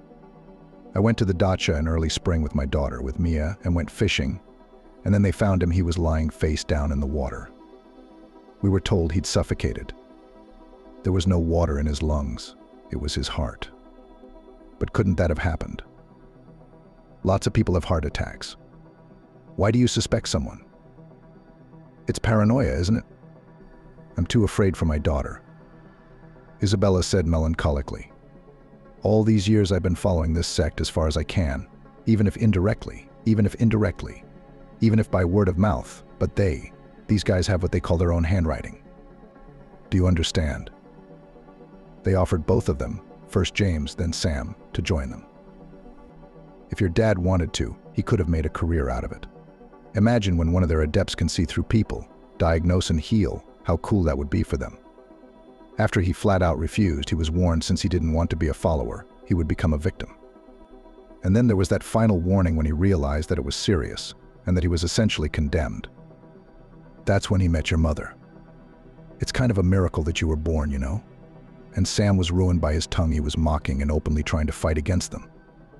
I warned him against it. It was no use. When he left, for a while I thought it was a coincidence too, a tragic accident. Of course, these guys wouldn't stop. Sacrifice is a regular ritual. And all those people, victims of fires that happened somewhere in the woods or in old abandoned houses, it's their work. But the other day, traditionally, with the onset of the warm season, the family would move to the cottage. This continued even after Sam's death. Lydia has her own firm. She is an interior designer and often went to the customers in the morning, and Mia was left alone. The garden community is small. It's quiet, grassy streets are deserted for part of the day. All the neighbors know each other, and a new person is immediately in sight. But Mia, lying in a hammock in the garden, was not alert when she saw a stubby boy, about her own age. He asked for a drink, and she let him draw water from their well. Even in the heat of the day, the water was cold and clear as a tear. "Don't you miss your father?" he asked, suddenly winking at her. "Don't be sad. You'll meet him soon." Isabella kept her daughter safe. She didn't tell her anything scary, anything that might frighten or upset her. That's why Mia didn't pay much attention to the conversation, but she passed it on to her mother. A strange man came in, and Isabella was terribly worried. They're going round and round, you see. They've got some kind of diabolical circle. The murders happen in the same places at roughly equal intervals. When these people target someone, they act with the tenacity of fanatics. They have to get what they want at all costs, you know. At any cost. There's no logic to it. Isabella slowed down and turned to Mark. Her voice sounded almost pleading. "Do you see why I came to you? Everywhere I go now, I get laughed at. Some boy asked for water and said something. But my husband's death has nothing to do with criminality in the eyes of everyone. What do you think of it? If there's no sign of violence." Sam was startled by something, startled to such a degree, so horrified that his heart stopped. That look on his face, then his features smoothed out. But I remember I saw him shortly after, and that's when it all started again. It was your mom, Mark, who told me about the gift you inherited from your father. Only it's gone further with you, you see more. Only you can sense trouble coming. I'm not asking you to get involved, God forbid. I'm not asking you to go into battle for my Mia, but to warn you, just to warn you, to hide her somewhere in time. They won't be after you. They know nothing about you, though you would no doubt be a very valuable asset to them. If you fall into their clutches, it's like falling into the clutches of a spider. You can't get out. They drug the victim, then scotch them. No one hears anything, and they don't find the victim right away. I only know you won't believe it, because thanks to your gift, what others can only laugh at is unquestionable to you. Gerda lay at Mark's feet, shifting her gaze from Isabella to her master and breathing hotly, sticking out her tongue. It was indeed a fertile corner. Isabella, with a special key, opened the gates of the garden community, and they seemed to enter a completely different world, where silence, emerald grass, birdsong, and negativity. On this day there were no dacha dwellers. Only one woman was digging up the soil on her plot, and a man was lying on the veranda on an old sofa, and his peace was rested by a dog, but good-natured it did not even bark at the car. Isabella's cottage struck Mark. It was something between a rustic cottage in the mountains somewhere in Europe and a medieval castle. A real tower of rough stone beckoned to the eye. "Wow," he said involuntarily. Isabella glanced round, grinned. "I like this place. There's a lake nearby, you'll see. But when I bought the land, it was all overgrown with wild grapes, and there was a half-collapsed hut hiding in it. Why a tower? I'm an extreme designer, and I've loved Bradbury since I was a kid. At the end of every spring I bought dandelion wine, and by autumn I'd read the book to death. I just breathed it. I learned to see the miracles in everything around me. Once a week, Douglas was allowed to sleep in his grandfather's tower. He'd run up the dark spiral staircase to the top and go to sleep in that magician's abode amidst thunder and visions. And in the early hours of the morning, when even the milkman was not yet clinking bottles in the streets, he would wake up and work his cherished magic. Now, Mia adores the place. At the very top of the tower, a platform opens up. There you can admire the moon and greet the dawn, or sometimes both at once. Mia calls the tower visiting the sky. Mia was thin and small. There was no way she could be 18 years old, a teenage schoolgirl, that's all. Gerda interested her much more than Mark. Already getting acquainted on the porch, she was ready to caress her, but hesitated. She won't bite, she's smart. So don't be afraid. They switched to you almost immediately, though. Isabella went to the kitchen to find something to feed the young people. Mark knew that by evening she would have to leave and spend the night in the city, because early in the morning she would be waiting for a client, an intrusive uncle who wanted to make everything in his mansion to the highest standards. "I suggest green borscht." Isabella looked out of the kitchen. "How's that?" "Mia, show Mark around the neighborhood, take him to the lake." For Gerda, getting to know the area was of the utmost importance. She walked ahead of the young people. Mark was not mistaken. This green corner was deserted at this hour, golden flowers on the grass and Mia walking on his right hand. The girl was walking with her head down, as if she wanted to find something among the grass and flowers. Mark didn't feel anything wrong yet. The day was too sunny, the breeze too warm and gentle. There was no room for shadows. From this edge of the fellowship was surrounded by a wooden fence, a rather dilapidated one though. Micah ducked into a gap where a board had fallen off and waited for Mark to follow. Further on, beyond a small hill, there was a lake, marked on the maps as Pridorozhnoi, though it was quite far from any roads, and just beyond the lake the forest began. Dachniks came here to catch small fish or just sit by the water. They took good photos here. The lake was small, but framed by the forest and weeping willows, it was picturesque.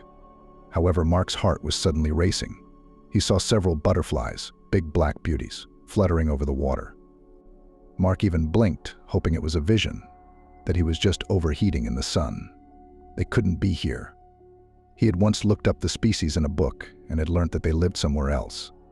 But he'd seen them several times before the news of someone's sudden death. "What do you think?"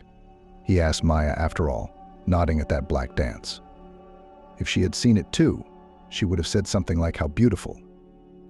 "The boys are swimming here." Mia shrugged her shoulders. "I tried it once and lost my footing. The bottom was too boggy. They say there's a ford somewhere. I don't know where." They settled down on the bank, right on the grass, dry and warm. Mark didn't know if he could ask Mia. Did she know anything about what she was facing? Was she afraid? But as it turns out, children know more than their parents realize. Mia started this conversation on her own. "I know why your mom called you." She wasn't looking at Mark, she was looking at the lake. "But I don't think it's worth it. There's some serious guys out there. What are you going to do with them? Even with the dog." "What makes you think they're so serious?" he asked with deliberate carelessness. "You see, Mum can keep her mouth shut, but not that serious. When she started asking me questions, she let something slip. And then I did what I could on my own. They just don't accept the weak. They have a whole series of entrance tests. A marathon not to run, but to walk with heavy rucksacks through the mountains. Not everyone made it, but they have a death cult. They are not afraid of it. You can't die, you can't play in all this, you can't immerse yourself in it, the darkness will pull you in." Who would you say that to? Mark thought. And then the epic continues. They order their own knives. Like personal, magical knives. There are special blacksmiths there too, with runes and signs on the knives. And each of them has to drink blood with his knife, choose it himself, catch it and sacrifice someone. Gerda raised her head and looked at the girl carefully. Mia rubbed her head, dared her. At least a bird or a cat. There is a real gradation of victims. Forest animals are valued higher because they are harder to catch. Try to catch one, even a hare. And the highest sacrifice is a human. Mia looked Mark straight in the eye. The ultimate sacrifice is yourself. When you don't make an attempt on someone, but lie down on the altar yourself. Isabella fed him a delicious green borscht and left a fridge full of food. "I'll try to be here tomorrow evening, the day after tomorrow at the earliest. I know Mia doesn't bother with cooking, at least make yourself some sandwiches and coffee. I'll leave the cutlets in the pot under the lid. Please." Now she was talking to Mark. "Lock the gate well at night." They met sunsets in the tower, or rather at the very top, on the platform Mia had chosen. They drank coffee, watched the sun sink behind the lake. "It's a full moon tonight," Mia said. "I don't know if they believe in anything other than their sect and who they think is their master. I read a book about vampires when I was a kid. It said that vampires loved moonlit nights, and that they followed the moonbeams like a river." Mark was busy with a more mundane task. He opened a satellite map and studied his surroundings, slowly moving his finger over the map on his mobile screen. "Is that a swamp?" he wondered, pointing to where the holiday village ended. "Not exactly. It's boggy, but it's not really a swamp. Except in spring, when the water stands for a long time, and in autumn it all thins out. But in summer the ground dries up and there are so many flowers there. What's this? Mark pointed his finger. A settlement? Look, there seems to be a path leading there, quite far from here, and I don't know whether there are houses or not. It's not a path, it's a concrete road, a slab road. And where you're pointing, there used to be a village there. It's almost gone now, just ruins. I know that a man lived there for a long time, hiding from his wife. He said he was happy there. It was quiet. How do you know all this? My father used to take me there on his motorbike. He was hoping to find the treasure. Dad had this romanticism in him. There's a mountain or a hill about 60 meters high. There's lowlands all around. And when you get to the hill, you can see everything. Dad said there's a whole network of caves and underground passages. God knows who dug them and when. It was either an underground monastery or a hiding place for bandits. Papa was always very careful that I didn't stumble or fall into anything. And he made me promise that I would never go there alone, because if anything happened there, there would be no help. No one would even know where you had disappeared. I don't know why Dad thought that. I wouldn't have gone myself, it's too far. Did you love your father very much? Unexpectedly to himself, Mark asked. It was already evening light, but it seemed to him that she had tears in her eyes. Maya nodded. Very much. Most of all, Mum is nice, but she always has things to do, always has her head full. And for my father, I knew there was no one more important than me. Do you remember your father? I've only seen pictures of him. He was quite a famous man. More than famous. Mia confirmed it. Do you have those weird eyes? You know, they're like mirrors. It seems that just a little more and something so otherworldly will be reflected in the mirrors or windows to another world. She shifted her gaze and shuddered. Look over there. She pointed towards the lake, where the darkness had already thickened. What is there? Mark lowered his voice involuntarily and wished they were still at the top of the tower, out in the open. Look at those green lights. There's two. Fireflies, maybe? They're small. I couldn't see them from up here. It's far away. You mean eyes? Mark might have wanted to make a mocking tone in his voice to cheer the girl up, but the question sounded serious against his will. No, not eyes. Maybe it was a torch. Let's get out of here. You go to your room and I'll check the gate again. And then Gerda and I will go round the estate. The dog hasn't felt threatened yet. Maybe the key word was yet. But Mark sat in Mia's room for a long time, and she told him what she had learned. About how a willing victim spends his last night among the sectarians, about the farewell ceremony and the actual sacrifice and such horrors. Finally, he noticed that the girl's eyes were beginning to slip. When he came to himself, however, he went back to the satellite maps for some reason, found the very same hill and zoomed in, as if hoping to see some traces of life there, or at least the very caves. Mark woke up to the fact that the room was cold. It was not uncommon to have frost in the morning. Now the wind must have opened the window, and Mark felt cold. Gerda put her paws on the windowsill. It was just beginning to dawn, and the sheepdog was looking out into the twilight and shivering visibly. Mark got up to shut the window more quickly, rubbed the dog on the withers, saying that now we would warm up. But Gerda was still shivering. Without realizing why, Mark went out into the corridor. The front door was closed. But as soon as the young man touched the handle, the door opened into the dark garden. Someone had opened the English lock. Mark started quickly up the stairs. He had not yet called out to the girl, though he would very much like to do so. So what if everything is safe and Mia is asleep and he wakes her up? He quietly opened the door to her room. Gerda slipped past him, and he didn't have time to stop her. The room was empty, only the white crumpled bed, the window closed. Gerda was sniffing at something on the floor. Mark crouched down and, not believing himself, touched a smeared spot of blood. They ran towards the lake, Mark following the sheepdog. The grass was damp with icy dew, the branches wet. The lake at this hour was like silver mirrors. They've crossed it, Mark thought, to break the trail. But how did they get Mia out with a knife to her throat? Not a peep then. He gazed. There was a black line drawn precisely on the water. The butterflies had lined up, marking the ford with their wings.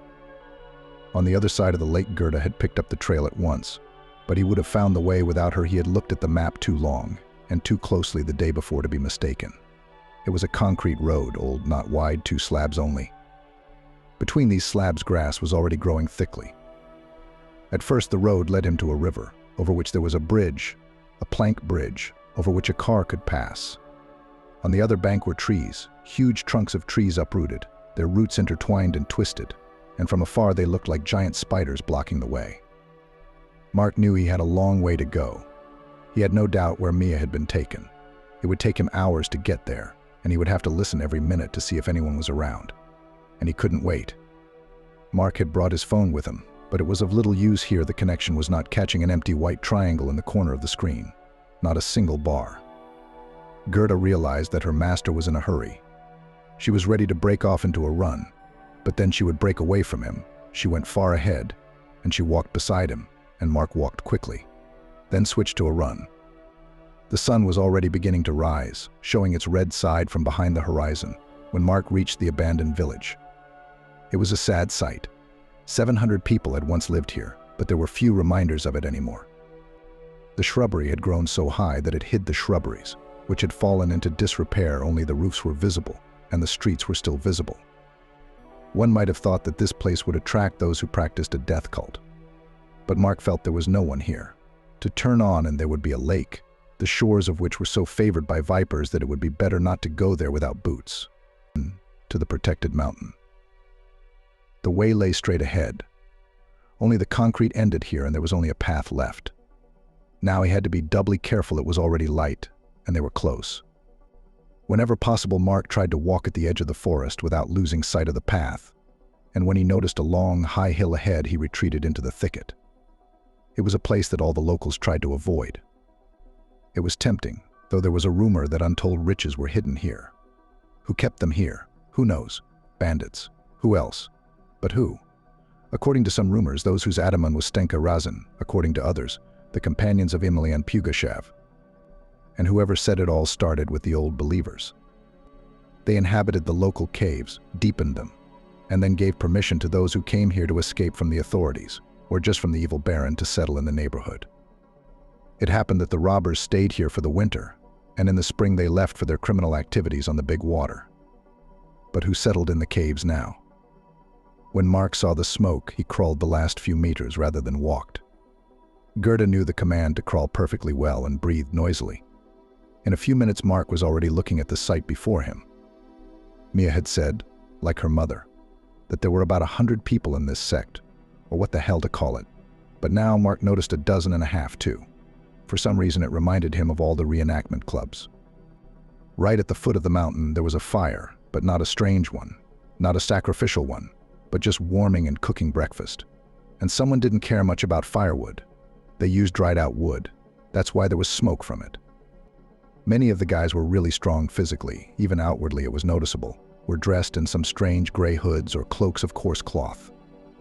Maybe such clothes were practical here. They protected them from the morning cold and annoying midges. And they were not sorry to get dirty or burnt by sparks from the fire. But only the Middle Ages came to mind, with its bonfires and the mad eyes of fanatics. A very thin man with gray hair grown back below his shoulders was stirring the brew in a cauldron. He was older than the others, and much older. Perhaps he was the head of the sect. But Mark dismissed the thought. It was unlikely that the master would be serving the others, preparing their breakfast. What Mark hadn't expected was that the man would suddenly raise his eyes and look exactly where he was hiding in the dense foliage, and seemingly, despite such a veil, would see him. It was a total, absolute failure. And if he now called out to these boys and pointed in the direction where the stranger lurked, Mark would not escape or hide. And neither will Gerda. What will a dog do against so many people? It won't even stop them. And worst of all, no one and nothing will be able to save Mia. The man looked at him without taking his eyes off and seemed to have even dropped the spoon he was holding in his hand. Mark was also used to trusting his senses. This time he didn't feel threatened. Not only that, but he had a growing feeling that he knew this man from somewhere, even though it was impossible. Judging by his appearance, the man hadn't been out of the forest for a long time. And then the stranger's features seemed to overlap with a photograph in his memory, the one his mother had shown him. Mark blinked his eyes a lot. Wasn't James coming from the other side of the world? Or had he, after all? The man stood up and took a few steps toward Mark and suddenly put a finger to his lips. It was a gesture of invitation, saying, "Shay shall come to you now and we'll talk." Mark nodded. It was dangerous, though, terribly dangerous. Maybe the man only wanted to calm his guard and then get close, grab his shoulder with his strong fingers, and then call the others. James, or whoever it was, took his time walking toward the thicket. There was no telling what the man was up to. It was only when the branches closed behind him and Mark was 2 steps away that the man squatted down beside him and asked, "Who are you? Who are you?" was the first thing that came to Mark's mind. "I recognized you by your eyes," James said quietly. "My grandfather had eyes like that." He raised his hand, wanting to touch Mark's eyelids, but didn't. Not just gray, but like molten metal. "My grandfather, too, saw things that no one else could. Your mom's Kelly, isn't she?" "So if I'm your son," Mark whispered. "And you're really alive, why the hell have you been stuck here for so many years? Or have you gone crazy too and become one of them?" "I haven't gone mad." James was so thin that his eyes seemed to have sunken deep. "It was just that they needed me alive then, to keep me with them. And they made it clear to me that if I didn't agree, the people closest to me would suffer. Sooner or later they would have found out about your mom and got to her. So what did you do with them?" "I treated them. I needed that kind of help here, too. They also demanded to tell them everything I know about psyche hypothesis, about human superpowers. They hoped that I would teach them to be like myself, to develop the same abilities in them." "And what happened?" It sounded venomous, but James only grinned faintly. "You know better than anyone that you're born with this gift, and it doesn't come from a black master. After all these years, you couldn't escape? There are guys here with a very unhappy and broken fate. Maybe it was pity that kept me here for a long time, but I tried to escape once. So, failed, caught, beaten up, and I was tracked for a long time. You decided to stay with them, even after they'd killed your friend?" Arseny shuddered and said quietly, "They didn't literally kill him. They wanted him to go with them, to live here. They showed him me on the phone, beaten up, while I was lying in a blackout. Anyway, he couldn't take it. I don't know the details. It must have been the heart. Who's in charge?"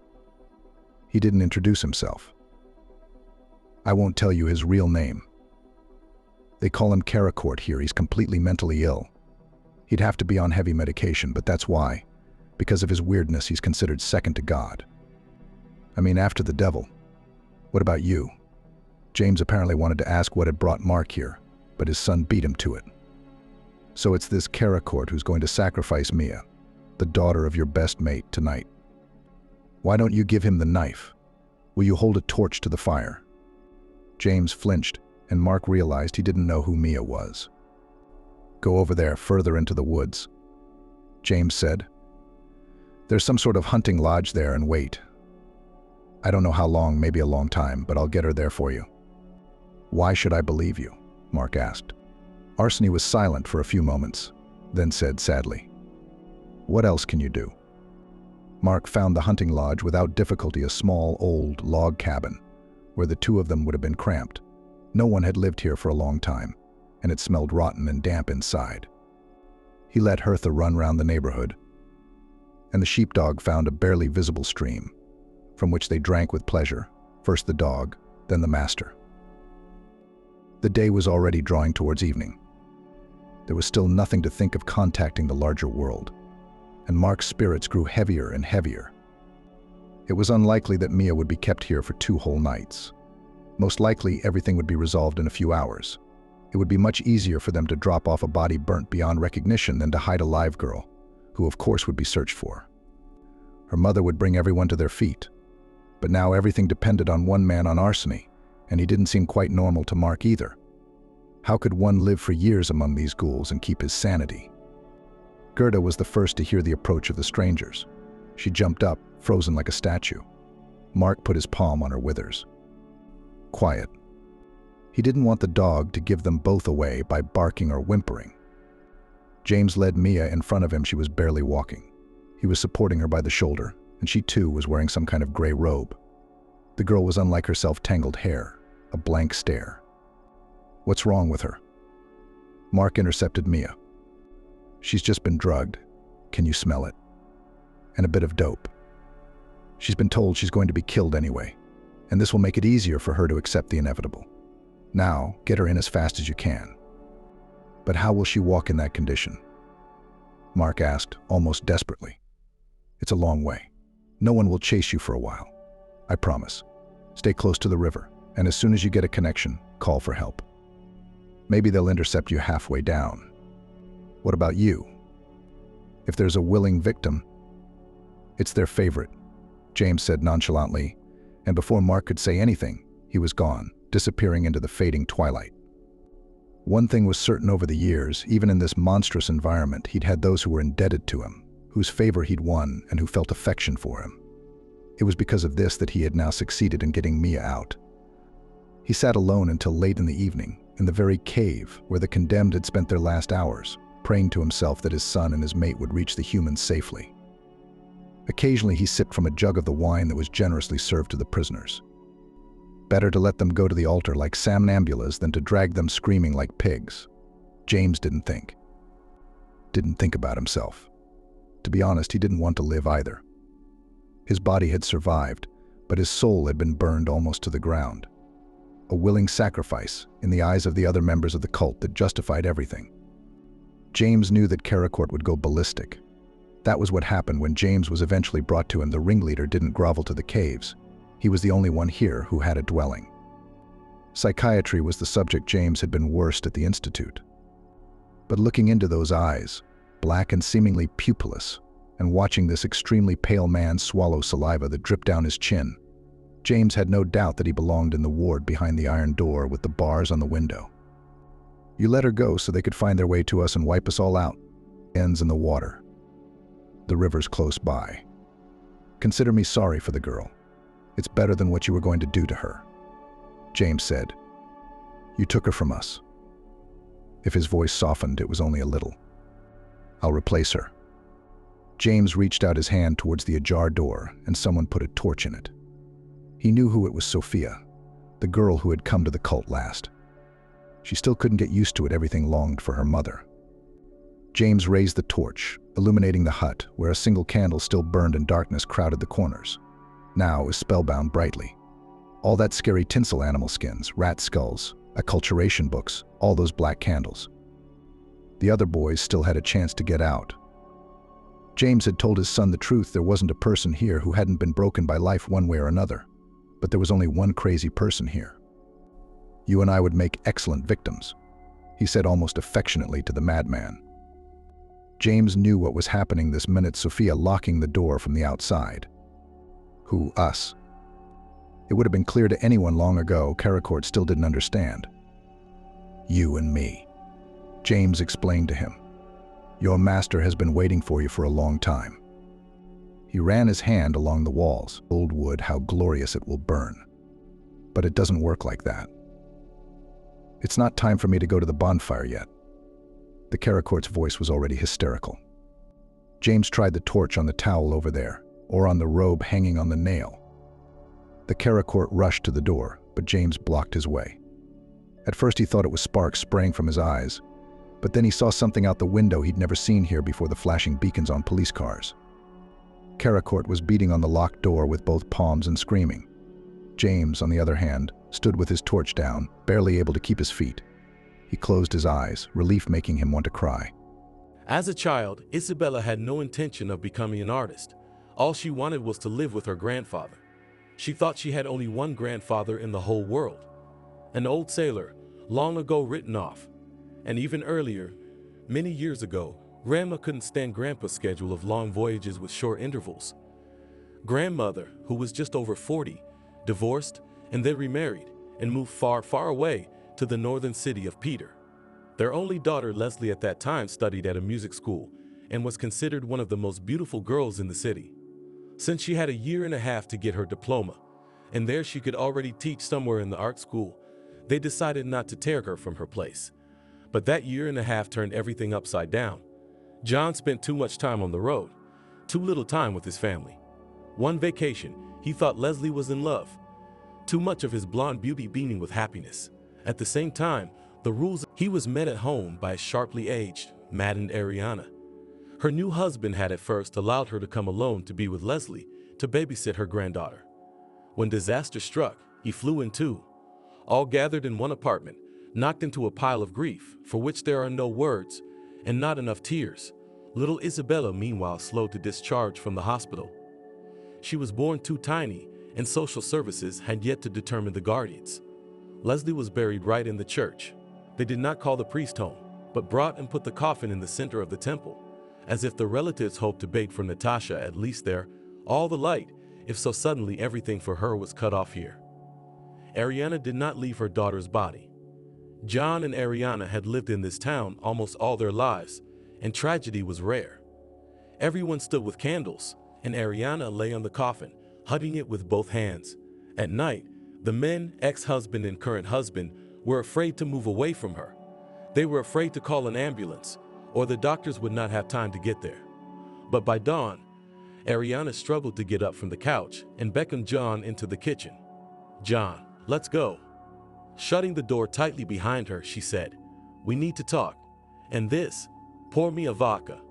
John looked up at her with darkened, sunken eyes, hesitated for a moment, but obediently opened the refrigerator, took out a bottle of Stolichnaya, popped the cork, and poured the vodka into glasses. "Something to eat?" "Don't? Okay. Break off a piece of bread. You know who the father is?" "Well, so she never told you. You know the owner of the castle? Yes?" Ariana's voice dropped to almost a whispered "He's the one." John gave an involuntary gasp. "How did she?" "One of the biggest mafiosi, to put it elegantly, in Italian, of their region. A bandit of the highest flight, to put it in Russian. A tacit owner of factories, newspapers, steamships, which formerly had other owners. But in fact, the main money flowed into his pocket. He had two nominal names, which almost merged, Monarch and Monk. The first was born in connection with his power and wealth. The second he owed to the fact that, having divorced his wife, and having provided for her and his daughter up to the 7th tribe, he never married again. But the monarch was also famous among the people for having bought a picturesque cape near the town, and built a castle on it, descending to the sea. God knows how much of his fortune he invested in it, but the castle, or palace, outshone many of its counterparts in Europe, once built by famous architects. The beauty of the place itself, the sea and the cliffs, the walls with towers, the arches, the red roof with crenellations. Everything here did not impress with luxury, but so organically fit into the landscape, so poetically looked together with it that caused delight as a perfect work of art. The castle immediately got on postcards and magnets, became a local attraction. To it were taken excursions, both by land and by sea. But it was impossible to go inside. It was a private property and belonged to such a powerful and mysterious person. Ariana drank her half glass of 40-degree liquid like water. "Pour some more. Pour it or my heart will burst." Leslie was working nights. Not just her, but a friend of hers. They used to play in the restaurant. Ours played the violin and hers played the cello. And he didn't take her away by force. She loved him. And from what she told me, it seemed that he loved her too. And how it happened that they broke up, she didn't tell me. "Let me, mother," she said. "I'm like a stone in the water for him. A pebble." She was a proud woman, but it must have hurt her that he didn't look for her, didn't try to get her back. "Well, it's her will," John said deeply, "and here's the thing, Ariana. You and I are going to see him either. Not for a bow, not for money. You hear me? Whatever Leslie wants, that's how it's gonna be. And I'd have noticed at the funeral if you wasn't there, wouldn't I?" "How do I know?" "I've seen nothing but my Natasha. I'll raise the girl myself," John decided. "How are you?" Ariana jumped up. "I am. I'm taking her away with me." "No," he almost shouted, and slammed his palm on the table to make sure. "I said she'd stay here, in her own house, Natasha's house. I'll find a job on the beach, and all I'll do in life is raise her. And if you want to come to us, whether on your own or with your husband, you're welcome. There's nothing left in my life but this girl, and don't you dare cross me." And for a long time Ariana cried on his shoulder, and he hugged her, also as a child, and thought his thoughts. 5 years later it was obvious that the girl's upbringing had taken an unusual path. John's greatest fear was for her health, but to keep her wrapped up and raised in 4 walls, he could not imagine such a thing. On the contrary, He and his granddaughter went for walks along the sea every evening. In winter they fed the seagulls, and John told the girl various tales, many of which he had accumulated in his memory. He told them clearly, translating them into a language accessible to a child. Now he worked at the port, and not full-time, and devoted all his free time to little Isabella. In summer he and she never left the shore for long. They built sand castles, searched for beautiful stones and shells, went on exploration in distant lands, as they called those places where it took 2 hours to get to. Isabella in the summer months tanned to black, and her hair, on the contrary, burned out, became flaxen. By this time it had grown below her waist and curled in large curls. Isabella wore the simplest sundress. She ran almost always barefoot, even on hot stones. In short, there was nothing of a doll, a young lady. John taught Isabella to swim so that she was not afraid of neither waves nor distances. Isabella's secret love was the Little Mermaid, and she got to play the Little Mermaid at school, a twist of fate. Not modern Ariel, living adventures, mischievous girl, and the same gentle mermaid Anderson, who was to become the foam of the sea, since the tale of the Little Mermaid on the school stage was not supposed to, under the supervision of the teacher of labor, was sewn toe dress to the floor. Isabella let her hair down, and the girls from the same class got her a headband decorated with white lilies. The prince was played by the tallest and reputedly the handsomest boy in the class, Arthur, but he was not very good at acting. Father the Sea King, a flock of almost wordless sisters, they were only supposed to say a few phrases during the whole performance. The very beauty Dream, to whom the prince was to leave, and the distant planned sailors on the ship, ladies at the princess, and of course the witch. That's where it all began. Isabella, as has already been said, was so reluctant to be on stage that she was completely confused when they began to discuss the idea of the play. Then the literature teacher who was in charge of the production and the boys agreed that Isabella should play the Little Mermaid. Isabella was cheating off Bernard's math, which she could not do, despite her grandfather's best efforts. Me? She literally gasped, panic in her voice. If it hadn't been about the teacher, she would have shouted, "You're crazy. I've never. On stage. No. Isabella hadn't really performed anywhere until then. She only read, like other children, in front of the whole class, poems assigned in the program. But she read in such a way that, listening to her performance of Tatiana's letter to Onegin, Angelica literally cried. Come on. The voice could be heard throughout the class. You can do it. And your eyes are so. Talking. Isabella's eyes were indeed huge, gray-blue under long, and paint is not necessary lashes. Isabella, the boys chanted. Isabella was well liked in class. Maybe it was because she never thought of herself, never crossed anyone. She was surprisingly good at not arguing with anyone. And cheat and English. Isabella found out that she could easily play even if her partner was a chair. She could even explain her love to a chair. But tender words were supposed to say to Arthur, who she had just pulled out of the sea. And here he was lying on the shore in front of her, and she was whispering confessions, touching his forehead and cheek with her fingers, taking advantage of the fact that the prince had not come to his senses yet. You're so beautiful. I love you so much. But Arthur heard everything, and at these words of the Little Mermaids, the prince's face flushed visibly. Then the witch deprived the Little Mermaid of her tongue. In the play she did it with the help of sinister passes, and the role of Isabella became mute. But Arthur, who at the beginning of the rehearsals was in unbelievable agony, for he too had been appointed to the part by order, and had never had any acting ability, was now always looking into Isabella's eyes, trying to take her by the hand, and not to let her go at all. Why are you courting her? Angelica shouted merrily. She's just a hand-me-down for you, a sea baby. You've got another girl. The other girl was played by the tall, stately Angela, who had a really royal posture. And of course, Angela extremely disapprovingly looked from the height of his height at all the tossing. Worst of all was the girl who played the witch, that is, the main villain. Anderson described her truly nightmarish. The sea witch fed the toad with her mouth, as people feed sugar to little canaries. She called the disgusting eaters her chickens and allowed them to crawl on her large nostril like a sponge breast. In addition, it was clear that all the blame for the tragic outcome of the tale, the audience will lay the blame on the witch. After all, if it were not for her, the Little Mermaid could have explained herself to the prince and even charmed him with her magical voice. The witch, through sheer force, was played by Julian.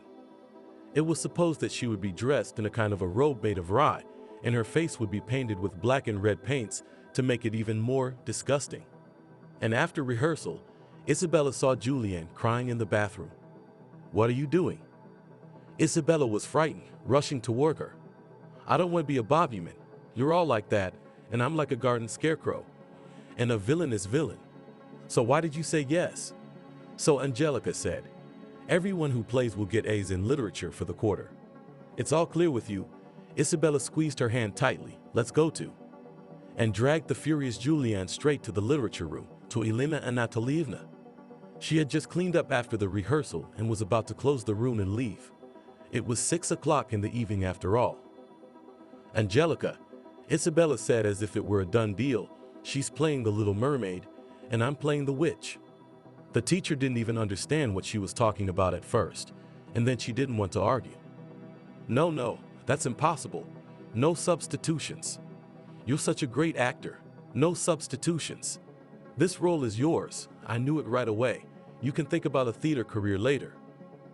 Isabella looked into Angelica's eyes, and it was clear in her gaze that Julian could handle the role of the Little Mermaid.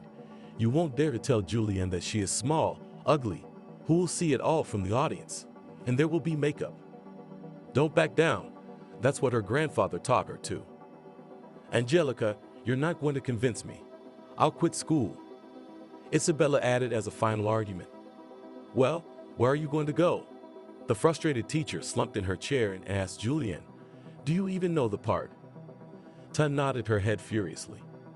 "What's to do with you? Rehearsal's on Friday. That's for you, mermaid, I'm telling you. And to you, to Isabella, I'll say goodbye until the dress rehearsal. The witch has just a few words. Think about the costume." "Oh, you've given me quite a task." Once in the hallway, Julian almost threw herself at Isabella's neck. Thank you. But how did you agree to this horror? Don't you feel sorry for your role?" "No," laughed Isabella. Mine now, is better. I don't understand how you gave it up." "You're joking," Julian said incredulously, and in her gaze Isabella suddenly read, "Had I been foolish?" Nevertheless, the next day Julian brought Isabella a small bottle of Ispahan perfume as a present, and they parted before the dress rehearsal. Only Isabella caught the occasional strange glances of Arthur. The dress rehearsal was to be run in costume, so the actors arrived in the assembly hall long before the start and dragged a mountain of junk with them. There was a tiny dressing room in the auditorium, but there was not enough room for everyone, so Isabella went to the toilet to change.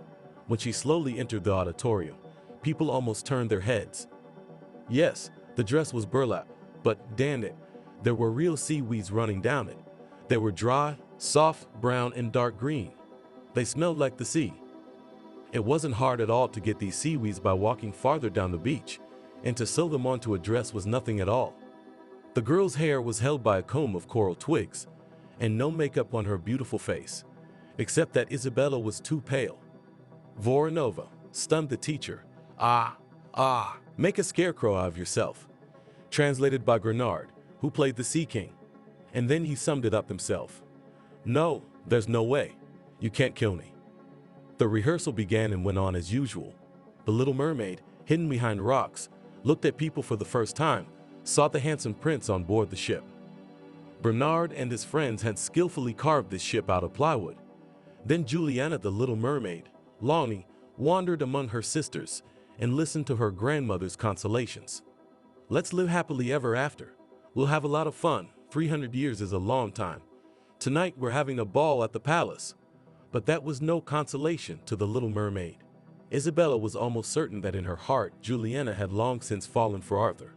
Perhaps that was why she was so eager to play the part. The Little Mermaid went to the witch. Isabella was sitting on a large stone, a stool draped with a sheet, deep in thought, when the Little Mermaid came up to her, begging for legs instead of her tired fishtail. The witch's eyes grew cold. The Little Mermaid repeated her request. The witch hesitated. Then she made a sign with her hand, inviting the girl to sit down. The witch's gesture was so sure that Juliana obediently sank down on the stone and stared at her. "I will make you a drink, and you will take it and sail with it to the shore before sunrise, and drink every drop of it.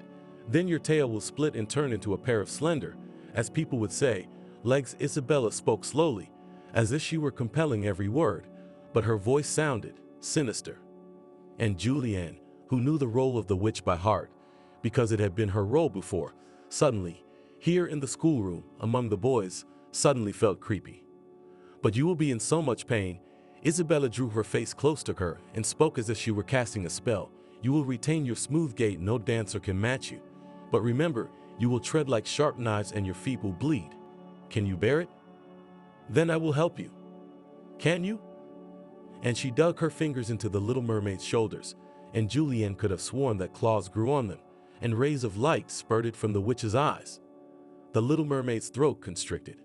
Remember, once you take on human form, you can never be a mermaid again. The witch was already standing a few steps away from the little mermaid, majestic and beautiful in a way that mortals could not be.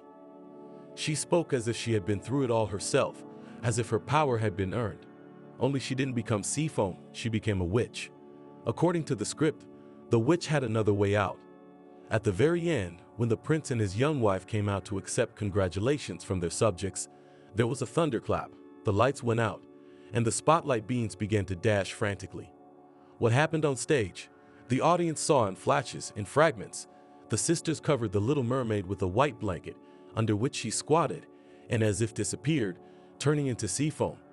And above her, standing on a rock, the witch raised up triumphant hands.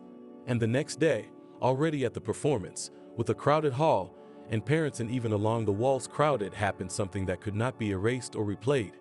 At that very final moment, Arthur the prince broke free from the young princess's embrace and stepped forward, stretching out his palms to where the slender figure of the witch was frozen, bent on the rock. I don't want them all. I don't want to be with them. I'm coming to you. And stepped forward, I don't know where, probably into the abyss of the sea, because the hall immediately turned off the lights in horror. I couldn't think of anything like that with all my imagination. And yet this performance had no significant consequences. School life went on as usual, except that Julian had almost stopped talking to Isabella. Arthur followed the girl around like a tethered man.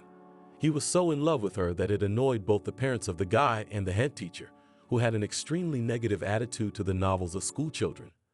The head teacher was a heavy woman of indeterminate age, and Isabella was the most beautiful of the graduates, and it was she who became Anna's head teacher's fault. She seduced the poor boy. You'll go to the panel. That's where you belong. She threw to the girl at the prom, making Isabella's eyes flap with Isabellan and resentment. It was only much later that Isabella guessed what was the reason for the angry and unfair words. Anna had a daughter growing up who was ugly, resentful of the whole world, and who constantly complained at home about her classmates. Guys at school hated both mother and daughter. After graduating from school, Isabella, without any problems, entered the Institute of Culture at the theater department. Arthur tried to stick there too, but he, despite the fact that the boy was tall, handsome, was rejected at the first round. He hurriedly applied to the Polytechnic, and rumor has it that a year later he was already comforted with another girl.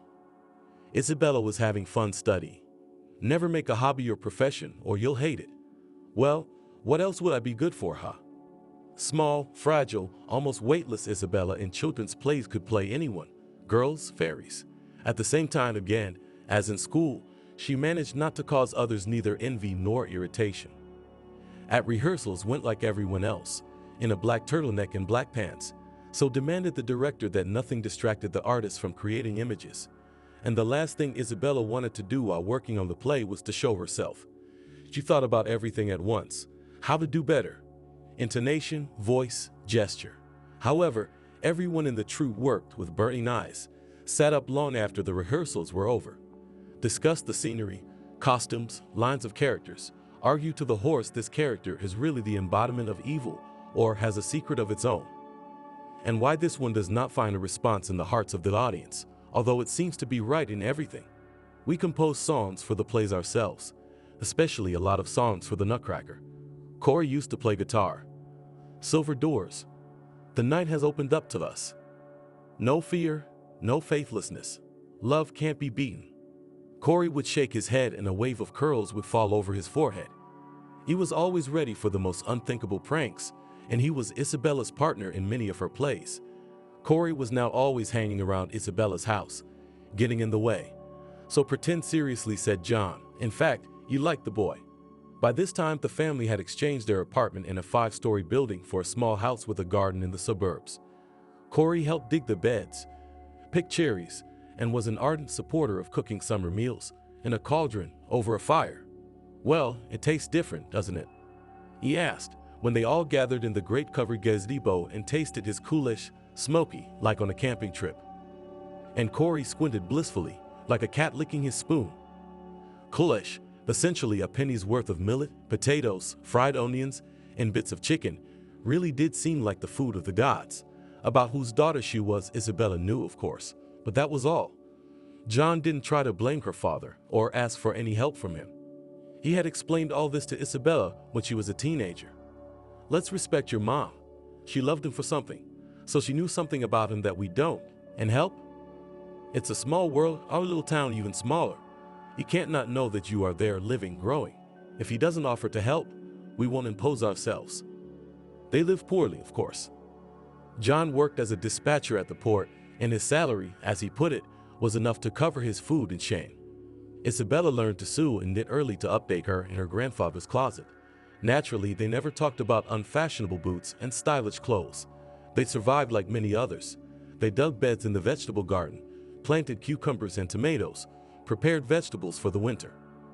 In the house, too, they organized everything with their own hands, both Isabella and grandfather.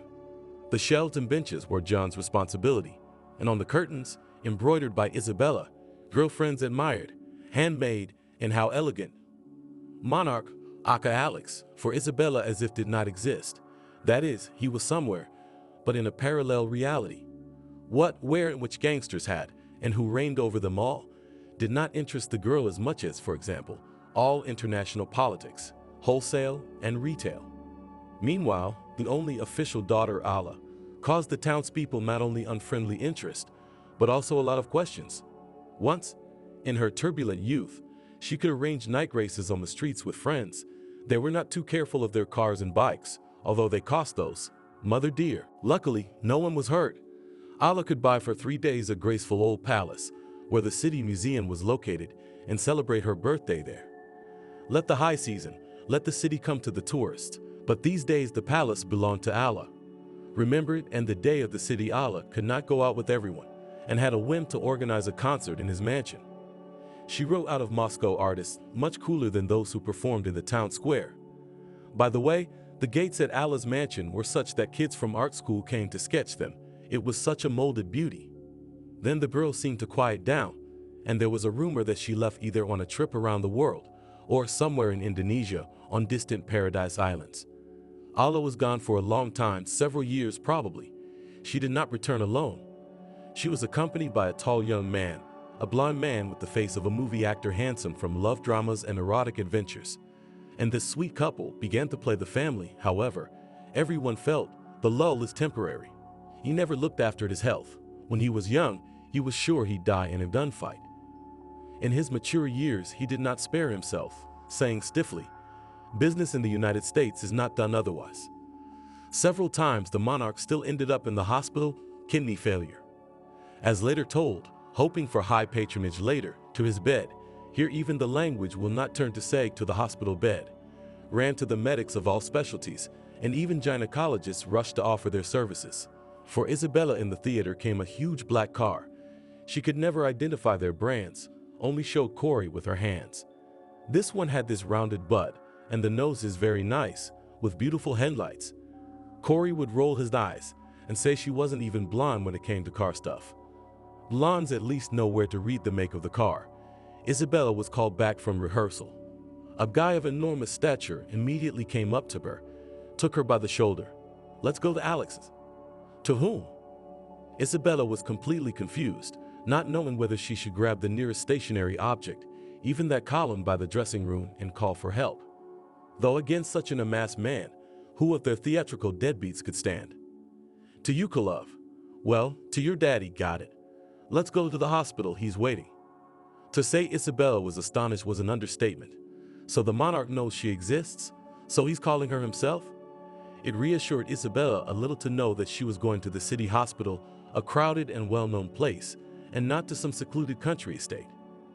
Ambo almost dragged Isabella through the lobby. His steps were too wide and her heels too small, and shoved her into a black car, once again of unknown make, parked at the entrance. Isabella went inside, and the windows of the car were tinted. It seemed that potholes in the road did not exist for her.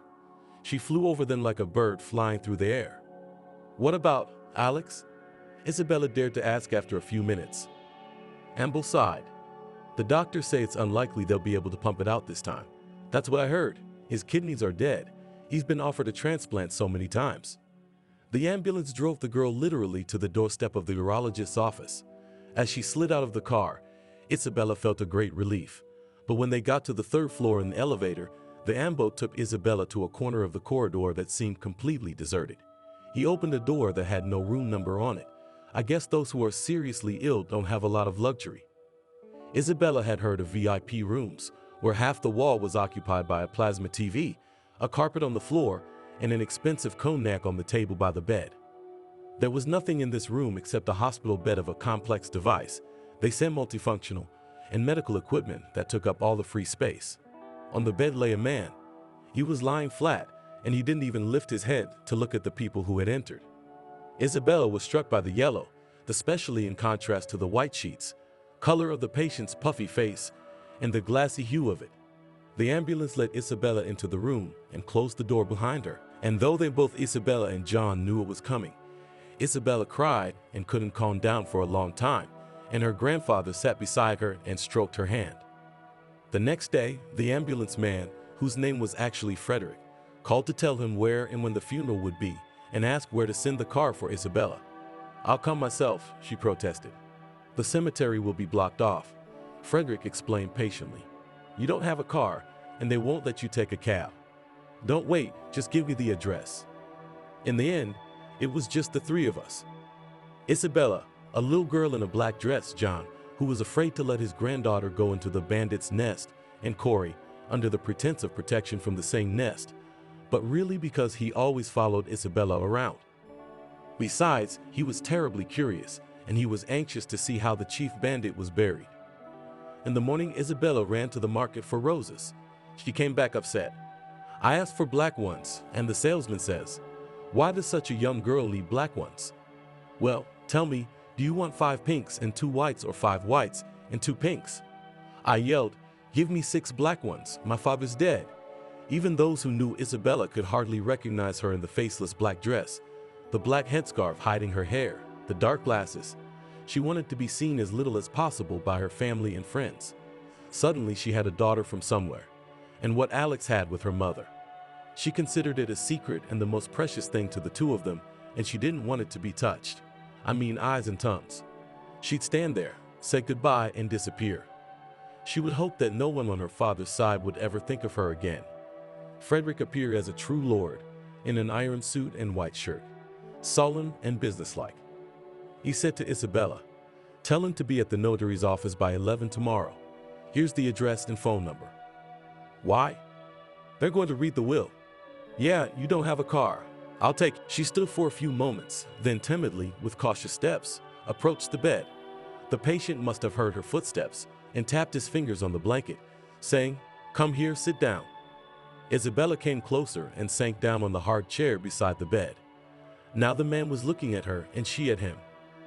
Isabella somehow did not understand or think about the fact that here he was, her own father, Alex, the great cardinal of their region. She saw a man who was very seriously ill, most likely, fatally. It is not to say that she never thought about a possible meeting with her father, and she was surprised at herself. She had no fear or excitement in her soul before such a meeting. And for that she had to thank her grandfather. John had brought up his granddaughter in such a way that she did not feel hatred for her father, nor did she have any expectations that she had been deceived. And now there was only participation and pity in her gaze. And he, apparently, could not even speak in full voice. He spoke weakly and faintly, barely audible. "I'm here. Thank you for coming." "Of course I did, but I only found out today that you were calling me. I thought you didn't even know I existed." "Fool," he sighed softly. "I'll tell you, since Leslie never loved anyone. That's why I let her go. She didn't know who I was at first. She fell in love with a man, and when she realized, when she got closer to me, what was I supposed to do? You can't take off your skin, you can't put on another. You can't wash yourself off. He covered Isabella's hand with his heavy, already cold hand. When Leslie was gone, I repent. I thought like those who lost their favorite dog and agonize. I'm just saying that to make it clearer. I've decided that I'll never let myself get attached to anyone else. I'm not gonna open up. Because it was so painful to lose her, it would have been easier to die. 100 times easier. That's why I erased everything from my memory. For a long time. Until now, I tried to erase you too. You look like your mother. Leslie's eyes. Those big, big eyes. And like her, you never asked me for anything. I have everything, Isabella said hurriedly. But is there nothing? And Isabella, without raising her eyes, with her cheeks burning, feeling that everyone was looking at her, and for many it was a revelation. No one had known about her for years. Isabella found herself at the luxurious mahogany coffin. Her father lay before her, just as she had seen him a few days ago. The same puffy face, yellowed skin. Whatever the medication, he must have suffered a lot. Only he didn't have the painful crease between his eyebrows that she'd seen in the hospital. And there was a feeling that there was a special bond between her and her father. That conversation in the ward. The things he'd said to her about her mom that no one else had witnessed. "Thank you for coming," he said to her then. And she came again. Isabella placed roses at the feet of the deceased, then bent over him and kissed his forehead. "You'll see your mom there," she whispered. "Tell her I love her. I love you." And when she unbent, her father's forehead was wet with her tears. She tried not to look at Allah. She was afraid. She hurried back to her seat, and John attacked Frederick. "Why did you do it? Now everyone will see. Everyone will know. What will they do to her now? What does she want? She could have lived in peace like before. Why did you bring her?" "She is a daughter," replied Frederick adamantly. Of course, they didn't go to any restaurant. And again they sat with my grandfather until late at night, discussing what this visit to the notary would mean. "I'll beat up everything at once," Isabella said. "You wait," John objected. "We never asked for anything for you, and that's right. But he's made up his mind. Maybe he wants to give your mother a present through you, to make her feel better that you're not so exposed. I'm old now, I don't have much hope for my grandmother either. But I'm already working. I know, don't get upset. But life, it's all kinds of things. Anything can happen. There's kids who are sick, they're raising money from scratch. And if he left you a little money, I'd be glad, to be honest. Even though you may not have known me that way. I really didn't know. Grandpa, why would I do that? I'll be hated by that very daughter. Did you think you'd only be loved in life? You have to stand up to hatred too, otherwise you won't live. If you're cowardly, you'll sit, as Frederick would say, by the gutter for the rest of your life.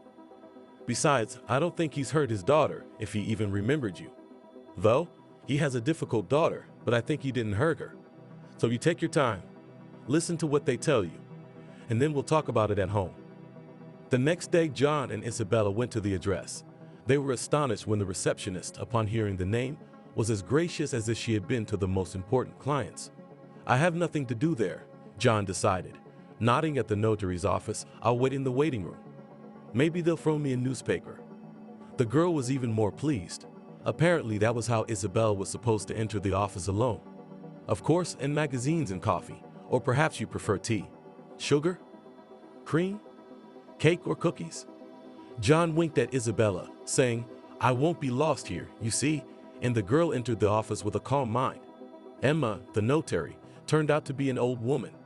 It turns out that she was at school with Alex, and she met Isabella not just friendly, but motherly. "Sit down, my dear. When your father told me, of course it was, I was very anxious to see you. Did he tell you he made a change in his will?" "No," Isabella answered timidly. "He and I didn't talk about it at all. We didn't care about it."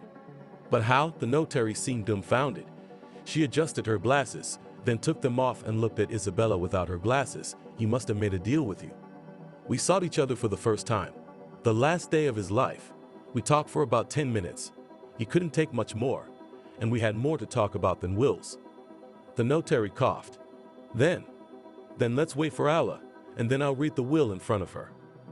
A few minutes later, the door opened swiftly, and Allah and her friend entered.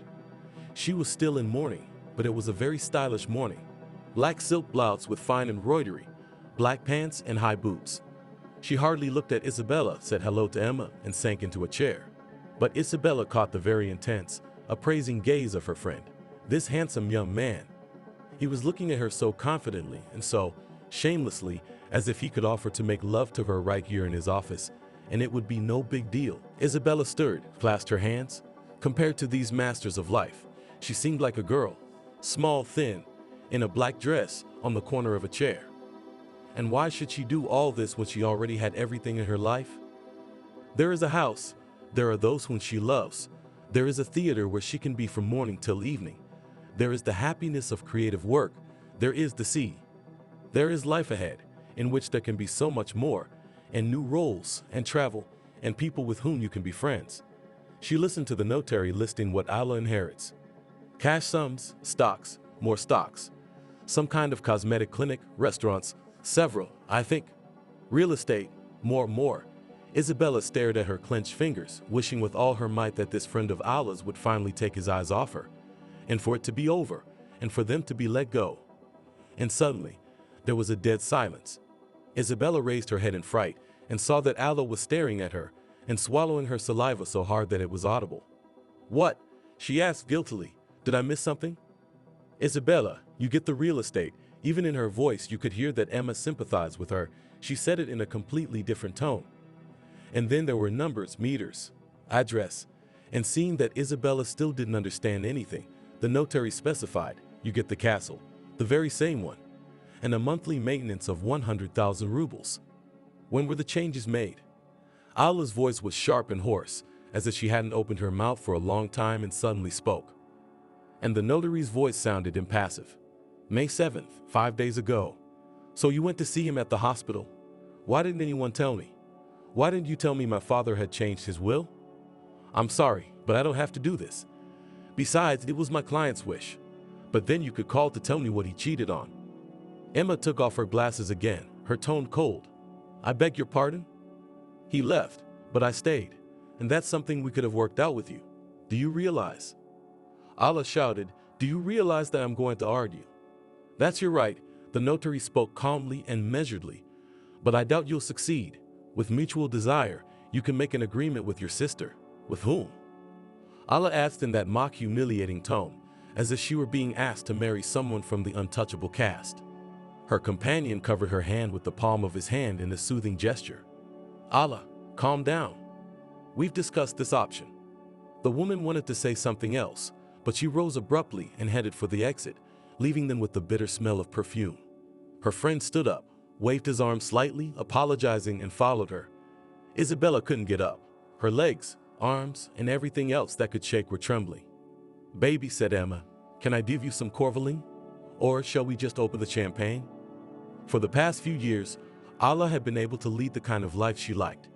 She could live anywhere in the world and do whatever she wanted.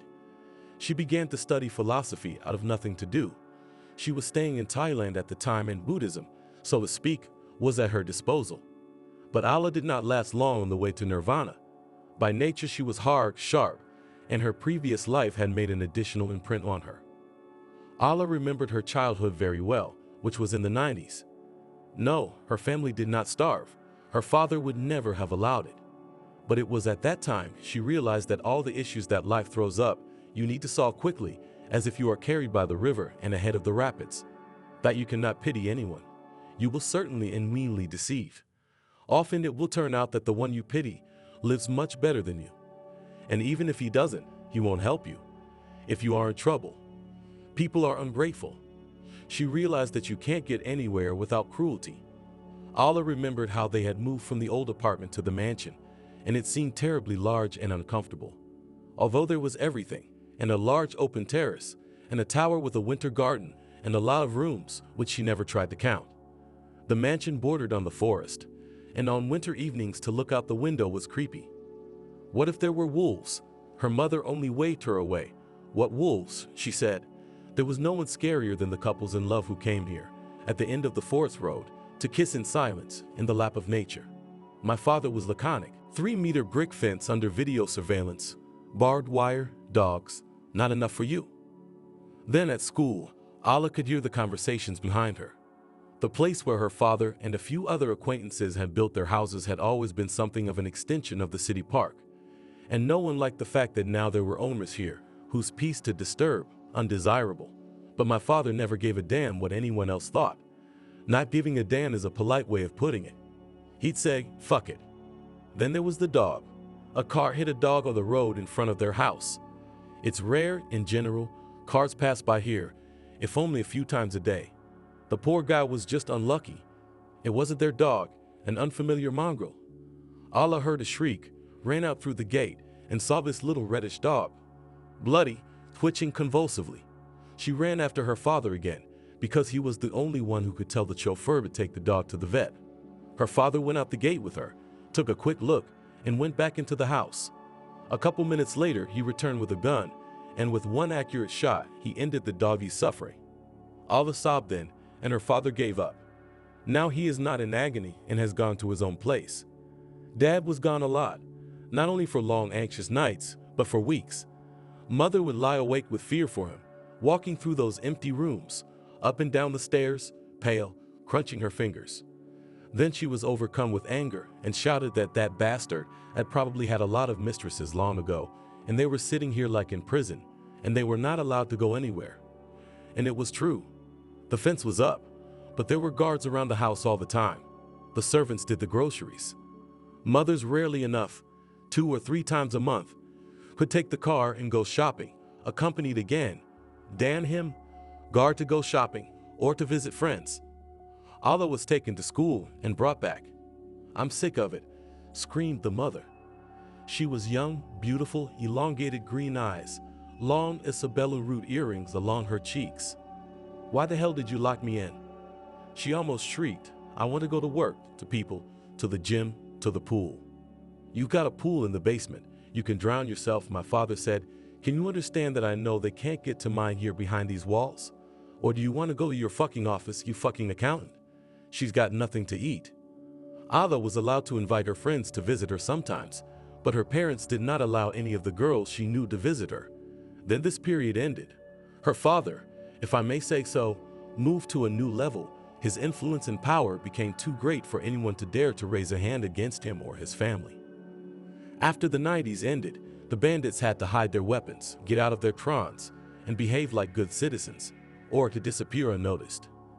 Now it was possible not only to drive quietly around the city, wherever one liked. They regularly went abroad. At first, Turkey seemed a wonderland. Then the geography began to expand to Europe, the Caribbean, Indonesia. More often they traveled without their father, only Allah and her mother. When they arrived, my mother always tried to get Allah into a youth club somewhere. Get to know your peers and don't get bored, she said. As a result, each lived her own life. Ava learned to explain herself in several languages so that she would be understood. Riding a motorcycle was the most convenient way to get around wherever they went. Rent a motorcycle and go four-wheeling with the wind whistling in your ears. Ava always had a great fondness for the local bartenders, as she could impose any unfamiliar cocktail with an exotic name and then charge triple the price for it. She also tried marijuana with those notorious peers, which would be more appropriate to call suicide bombers. So they liked to race at night on the roads on the same bikes, so enthusiastically compared with the kind of connoisseurship of the dignity of drugs and their partners and partners, who changed at least once a week. Mother, although she was near, as if moving farther and farther away. So Allah was neither surprised nor saddened when she decided to divorce her father. Just don't get him too excited about money, she told her mother. Why? She raised her eyebrows. Now, thank God, there's something to take from him. I didn't torture myself for 20 years for nothing. Allah snorted insultingly at the word tormented and cut off. Because I'm staying with him. You're not going to your lover's house, are you? Her mother wanted to slap her, but she was wary. Allah could have done the same, and her hand was strong. Her mother was really going to her new friend, expecting him to give her the attention she had been missing all her life. Going out together, doing the house together, hosting guests together. What was wrong with that, after all? She didn't understand why her daughter was so angry. Allah was annoyed by her stupidity, because this new slug and her mother and him together will live as they do now. Because it is not given to him or to her to strengthen the power and to build up her power, but the Father does. The divorce has taken place. Allah feared in vain. The father did not go to the mother. There was not only a noble male, from Allah's point of view, idiotic gesture. Everything for you, nothing for me. I'm leaving with a suitcase. There was not even equal sharing. Father had long foreseen what was coming. Mother got her share. Another woman would have considered herself rich, but mother shook her fist in impotent rage, repeating phrases about her ruined life. He's going to fuck you now, let him feed you. Her father wouldn't listen to her. Allah felt like the only woman in the monarch's life, the only woman who would no longer have to share anything with anyone, whose capriciousness would be admired and whose pampering would be encouraged. She considered it a good tone to understand jewelry as a professional jeweler, and in general did not try not to allow herself anything unworthy, so that her acquaintances would not see her in a car of an unworthy brand, that her clothes would be bought in fashionable houses that could not humiliate the client with their name, that at the resorts where she goes did not rest bull and shabla. True, having communicated with the golden youth of Europe, Allah changed her idea of beautiful. And now it was sometimes possible to meet her on the street in a t-shirt and jeans, and with a backpack behind her back. She began to realize that it was necessary to at least play into the fact that luxurious things are not a cult for her. Otherwise, in those circles in which she sought to become her own, she too will be considered a bumpkin. Good for them, she thought, from generation to generation fed, did not know grief. They did not have to survive at any cost. After school, she had to get an education, and here parents agreed on the opinion, studied to be an economist. Her father didn't let her get excited, although he only had to blink, and a red diploma would have been brought to her house. When I'm gone, you'll take the empire in your hands, my father used to say, and you have to know how to manage.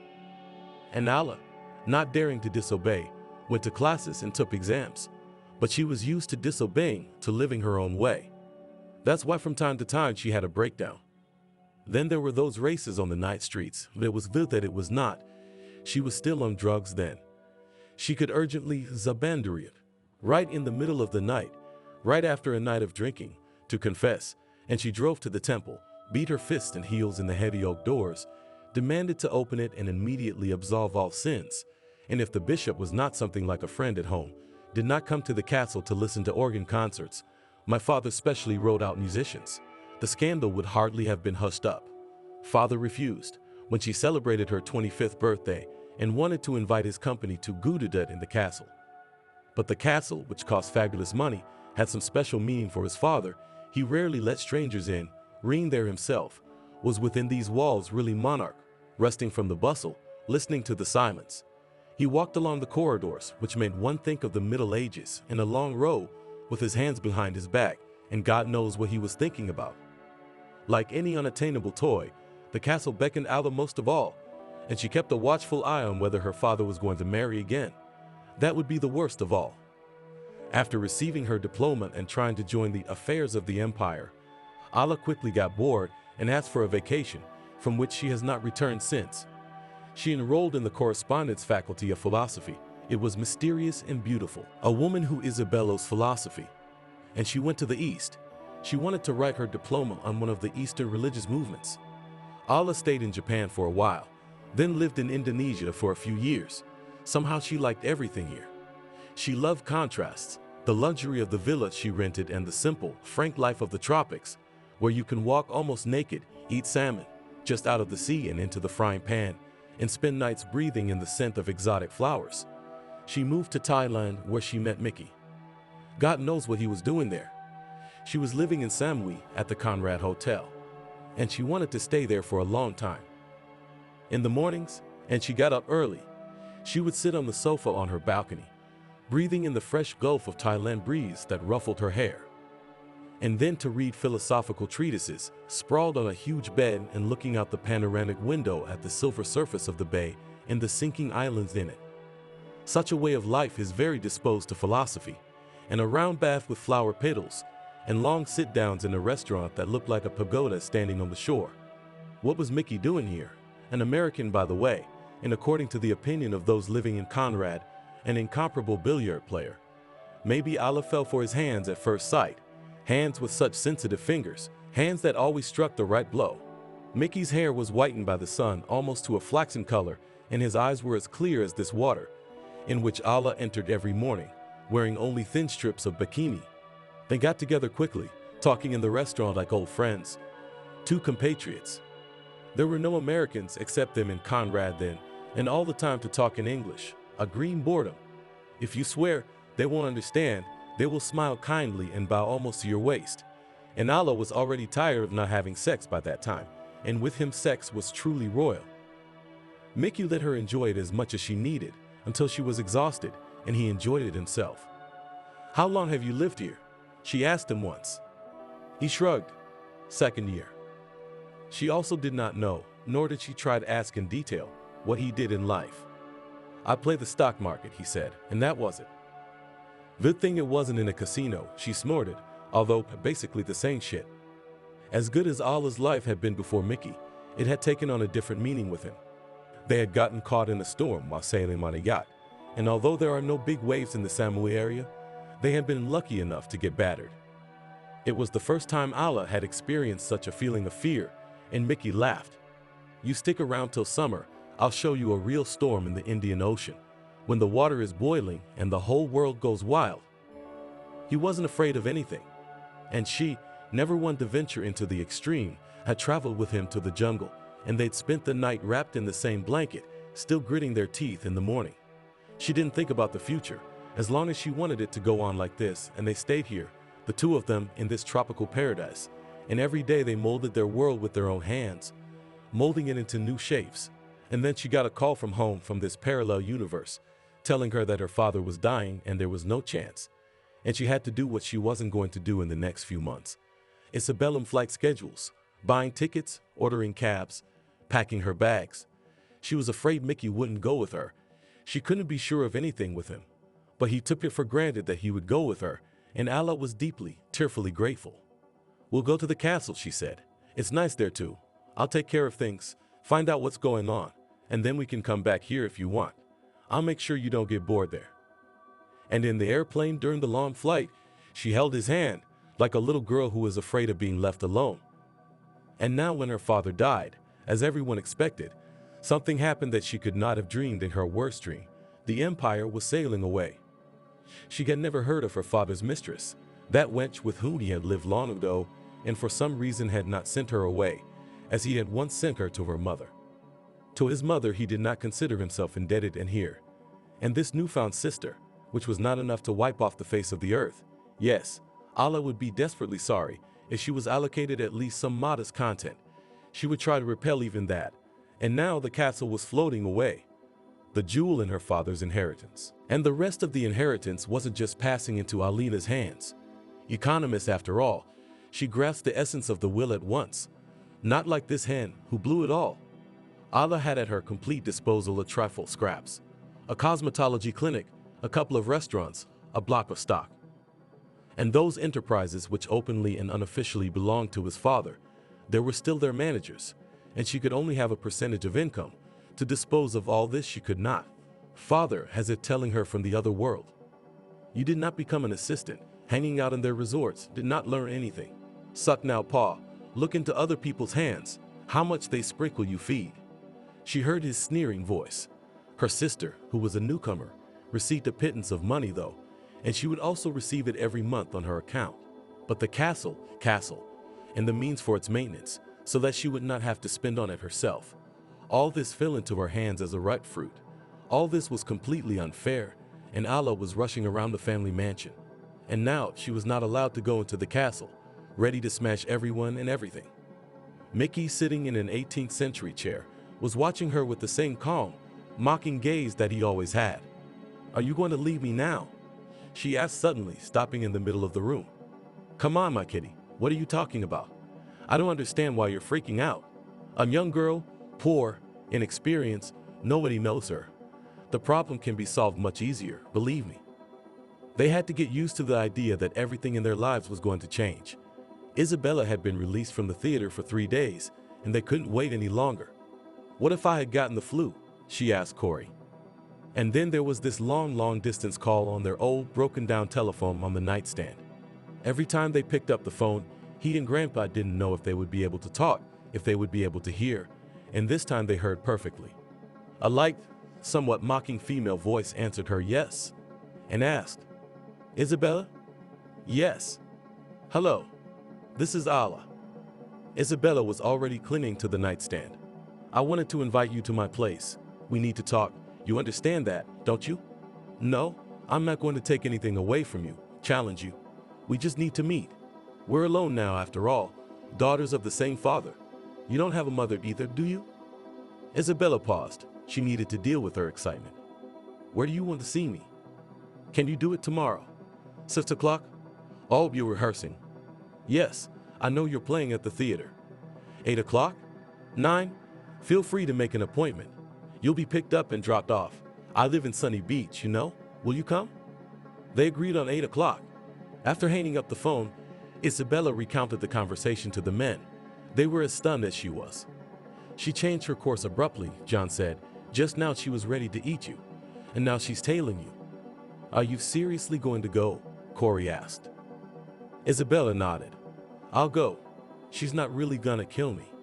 Corey shook his head and said thoughtfully, Who knows, who knows? The next day at the rehearsal, Isabella looked at everything with completely different eyes, confused by the role.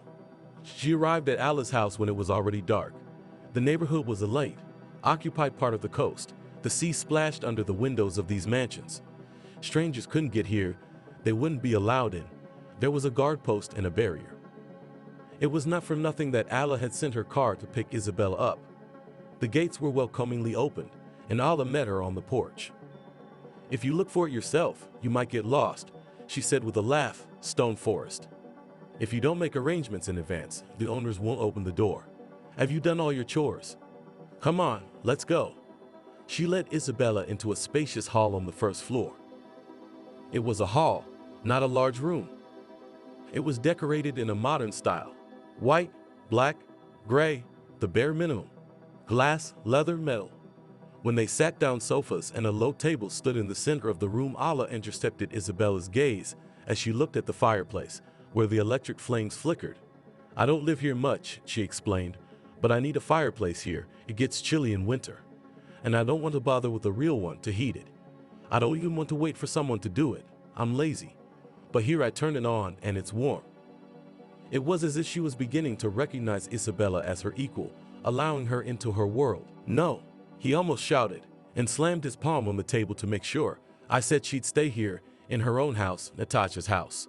I'll find a job on the beach, and all I'll do in life is raise her. And if you want to come to us, whether on your own or with your husband, you're welcome. There's nothing left in my life but this girl, and don't you dare cross me. And for a long time Ariana cried on his shoulder, and he hugged her, also as a child, and thought his thoughts. 5 years later, it was obvious that the girl's upbringing had taken an unusual path. John's greatest fear was for her health, but to keep her wrapped up and raised in 4 walls, he could not imagine such a thing. On the contrary, he and his granddaughter went for walks along the sea every evening. In winter they fed the seagulls, and John told the girl various tales, many of which he had accumulated in his memory. He told them clearly, translating them into a language accessible to a child. Now he worked at the port, and not full-time, and devoted all his free time to little Isabella. In summer he and she never left the shore for long. They built sand castles, searched for beautiful stones and shells, went on exploration in distant lands, as they called those places where it took 2 hours to get to. Isabella in the summer months tanned to black, and her hair, on the contrary, burned out, became flaxen. By this time it had grown below her waist and curled in large curls. Isabella wore the simplest sundress. She ran almost always barefoot, even on hot stones. In short, there was nothing of a doll, a young lady. John taught Isabella to swim so that she was not afraid of neither waves nor distances. Isabella's secret love was the Little Mermaid, and she got to play the Little Mermaid at school, a twist of fate. Not modern Ariel, living adventures, mischievous girl, and the same gentle mermaid Anderson, who was to become the foam of the sea. Since the tale of the Little Mermaid on the school stage was not supposed to, under the supervision of the teacher of labor, was sewn toe dress to the floor. Isabella let her hair down, and the girls from the same class got her a headband decorated with white lilies. The prince was played by the tallest and reputedly the handsomest boy in the class, Arthur, but he was not very good at acting. Father the Sea King, a flock of almost wordless sisters, they were only supposed to say a few phrases during the whole performance. The very beauty dream, to whom the prince was to leave, and the distant planned sailors on the ship, ladies at the princess, and of course the witch. That's where it all began. Isabella, as has already been said, was so reluctant to be on stage that she was completely confused when they began to discuss the idea of the play. Then the literature teacher who was in charge of the production and the boys agreed that Isabella should play the Little Mermaid. Isabella was cheating off Bernard's math, which she could not do, despite her grandfather's best efforts. Me? She literally gasped, panic in her voice. If it hadn't been about the teacher, she would have shouted, "You're crazy. I've never. On stage. No. Isabella hadn't really performed anywhere until then. She only read, like other children, in front of the whole class, poems assigned in the program. But she read in such a way that, listening to her performance of Tatiana's letter to Onegin, Angelica literally cried. Come on. The voice could be heard throughout the class. You can do it. And your eyes are so. Talking. Isabella's eyes were indeed huge, gray blue under long, and paint is not necessary lashes. Isabella, the boys chanted. Isabella was well liked in class. Maybe it was because she never thought of herself, never crossed anyone. She was surprisingly good at not arguing with anyone. And cheat and English. Isabella found out that she could easily play even if her partner was a chair. She could even explain her love to a chair. But tender words were supposed to say to Arthur, who she had just pulled out of the sea. And here he was lying on the shore in front of her, and she was whispering confessions, touching his forehead and cheek with her fingers, taking advantage of the fact that the prince had not come to his senses yet. You're so beautiful. I love you so much. But Arthur heard everything, and at these words of the little mermaids, the prince's face flushed visibly. Then the witch deprived the little mermaid of her tongue. In the play she did it with the help of sinister passes, and the role of Isabella became mute. But Arthur, who at the beginning of the rehearsals was in unbelievable agony, for he too had been appointed to the part by order, and had never had any acting ability, was now always looking into Isabella's eyes, trying to take her by the hand, and not to let her go at all. I didn't know anything about you, or you. Can I use the you word? You and your mom. Dad must have loved her a lot, huh? The last thing Isabella wanted to do in these walls was talk about her mother. She never would. I can't say anything about that. My mom and I never got to meet. Yes, I've been told. Terrible, of course, Allah said, to practically these days. From childbirth, my father probably didn't know anything. If he'd intervened, found another clinic, real doctors, she would have been saved. Isabella was silent. And yet I think he loved her very much. To remember her all his life, to feel indebted to her, that's a very romantic story. Do you have a picture of your mother with you? I'd love to see it. You know how curious I am. Not with me. Isabella interlocked her fingers in her lap. Grandpa has it in his album, of course. You'll show me next time, right? I'll probably leave again soon, but we'll still see each other sometimes, call each other back. You're not going to leave here? Not yet. I've got my grandfather and my job. It's a good thing your father left you some money too. Believe me, it's expensive to maintain a castle, but he took care of it. I recognize my dad. He's so abrupt, so rough. But when it came to business, you could always count on him. Isabella almost said that during that brief meeting she had felt a sharp pity for her father, so apparently lonely. But she restrained herself. She wanted to be very careful. The blond man in the white suit, who looked like a movie actor, looked into the room and then entered. He nodded to Isabella. You've already seen Mickey, said Allah. Well, let's have a drink, shall we? She smiled slightly, waving her hands. I mean, we're just now getting to know each other for real. At the notary. Sorry, I was a little overwhelmed. That's understandable. So sis, what do you want? Whiskey? Wine? Champagne? Or do you like something sweet? Liqueur, maybe? Try Pedro Jimenez sherry, sweet as honey. She went to the door, said something, and in a few minutes a middle-aged woman, apparently a servant, rolled at a table. Isabella looked at everything with the eyes of a beggar. The sherry was already poured into glasses, but there was also a bottle of dark glass in a wicker basket, and sliced cheese with specks of mold and fruit. Well, cheered Allah with a smile. Isabella reached out timidly and picked up the nearest glass. She could not even reach for the moldy cheese. It was as if it had been kept in the grave. Oh, I'm a fool. I'll never learn to live luxuriously, she scolded herself. They sat there for perhaps 2 hours. Mickey was probably bored, for he did not enter into conversation, and after a while he bowed and left. Ala chatted relaxed and at ease. She talked about Thailand, sat down with Isabella with her smartphone, showed her photos, explained what it was, where it was taken. It was all so simple, even ordinary. Now everyone brought photos from their travels, shared their impressions with gusto, talked about what their interlocutors had not yet seen. Yeah, your own private pool. Can you imagine? If you don't want to go to the sea, I don't know how to say it, the sea. The ocean? No, I mean, it's 2 steps away, but sometimes it's still lazy. I'm telling you, I'm lazy. For me, someone would be standing over me with a parchment. Just like that, you pour yourself a juice, get in the pool, and it's not hot, it's a buzz. Then Ala asked Isabella about the theater. Does she play adult roles, or is it more childish? Is the prince handsome in the Nutcracker? Do they go on tour with the troupe? Hadn't you been to the castle yet? She asked. Well, it's gorgeous there, of course. Do you want me to give you a tour later? An author's tour with my own impressions? And Isabella was not afraid at all, and the Spanish sherry was delicious, so they shared a bottle. Yes, Ala, please, and I'm inviting you to the play on May 15th, we're opening night. I'll be there. Ala laughed. If I'm not leaving yet, I'll definitely be there. Mickey and I will bring you such a bouquet. It'll be the biggest. Do you like roses or lilies? Lilies, huh? What color? Or maybe orchids? Her voice was already completely drunk, and she was laughing. Ala, I have to go now. Otherwise Grandpa will come looking for me here. Let him come. We'll pour him a drink too. No, I'm telling you, let him come. Call him. Ala pushed her in the side.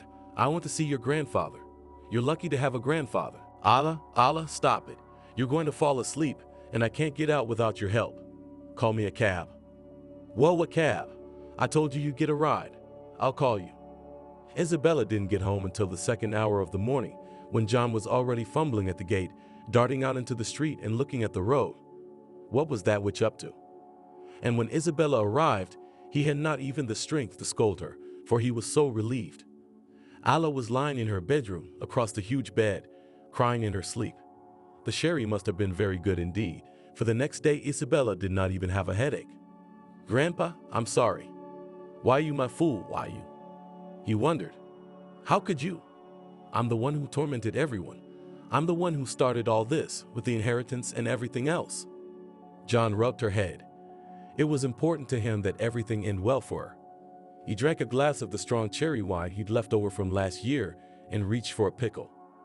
Isabella salted small, 2 little fingers, young cucumbers with dill and garlic. It was unusually tasty. What time do you have to be at the theater tonight? He asked. There's a rehearsal at 4 o'clock, but she could not get to the theater that day. Toward lunchtime, Frederick called. Isabella answered the phone. You're home. There was a sense of relief in his voice that she didn't understand and became alarmed. I'm home for now. What happened? Stay there, don't go anywhere. I'll be right there. He came up very quickly indeed, and it was not a quarter of an hour before they heard the wicket door bang. Frederick walked briskly toward the house. He greeted John briefly. Let's go somewhere, we need to talk, he threw to Isabella. Isabella called him into the kitchen, where she and her grandfather usually discuss all matters at the round, literally round table. Do you want coffee? She put cups and sugar on the table. Wait a minute, Frederick said. You listen to me carefully now. There's something very wrong. And he said that the monarch's men are now, after his departure, divided into 2 parts. There are those who want to keep their place under the new mistress. And there were others, those who had been closer to the monarch under him, and were well aware of the dislike the monarch felt for his eldest daughter. They knew that the master wished not to leave Ala a beggar, but not to give her much freedom either, and his last order to take care of his youngest daughter so that she would never know need again was also known to those especially close to him. And another guard, called Shrek, whom Frederick trusted like himself, who the master also trusted, saw her lawyer come to see Ala today. The man was a total nutcase, Frederick explained, and so he came to ask. Shrek had heard whether Ala would fight for the inheritance, challenge it from you. He said he could try to prove that you're nothing and your name is nothing. Some girl. We made a deal with her yesterday. You idiot. Frederick said pityingly. The lawyer said, so what if there are DNA tests? It can be solved if you want. A girl? And Allah says, what girl? There will be no girl in a week.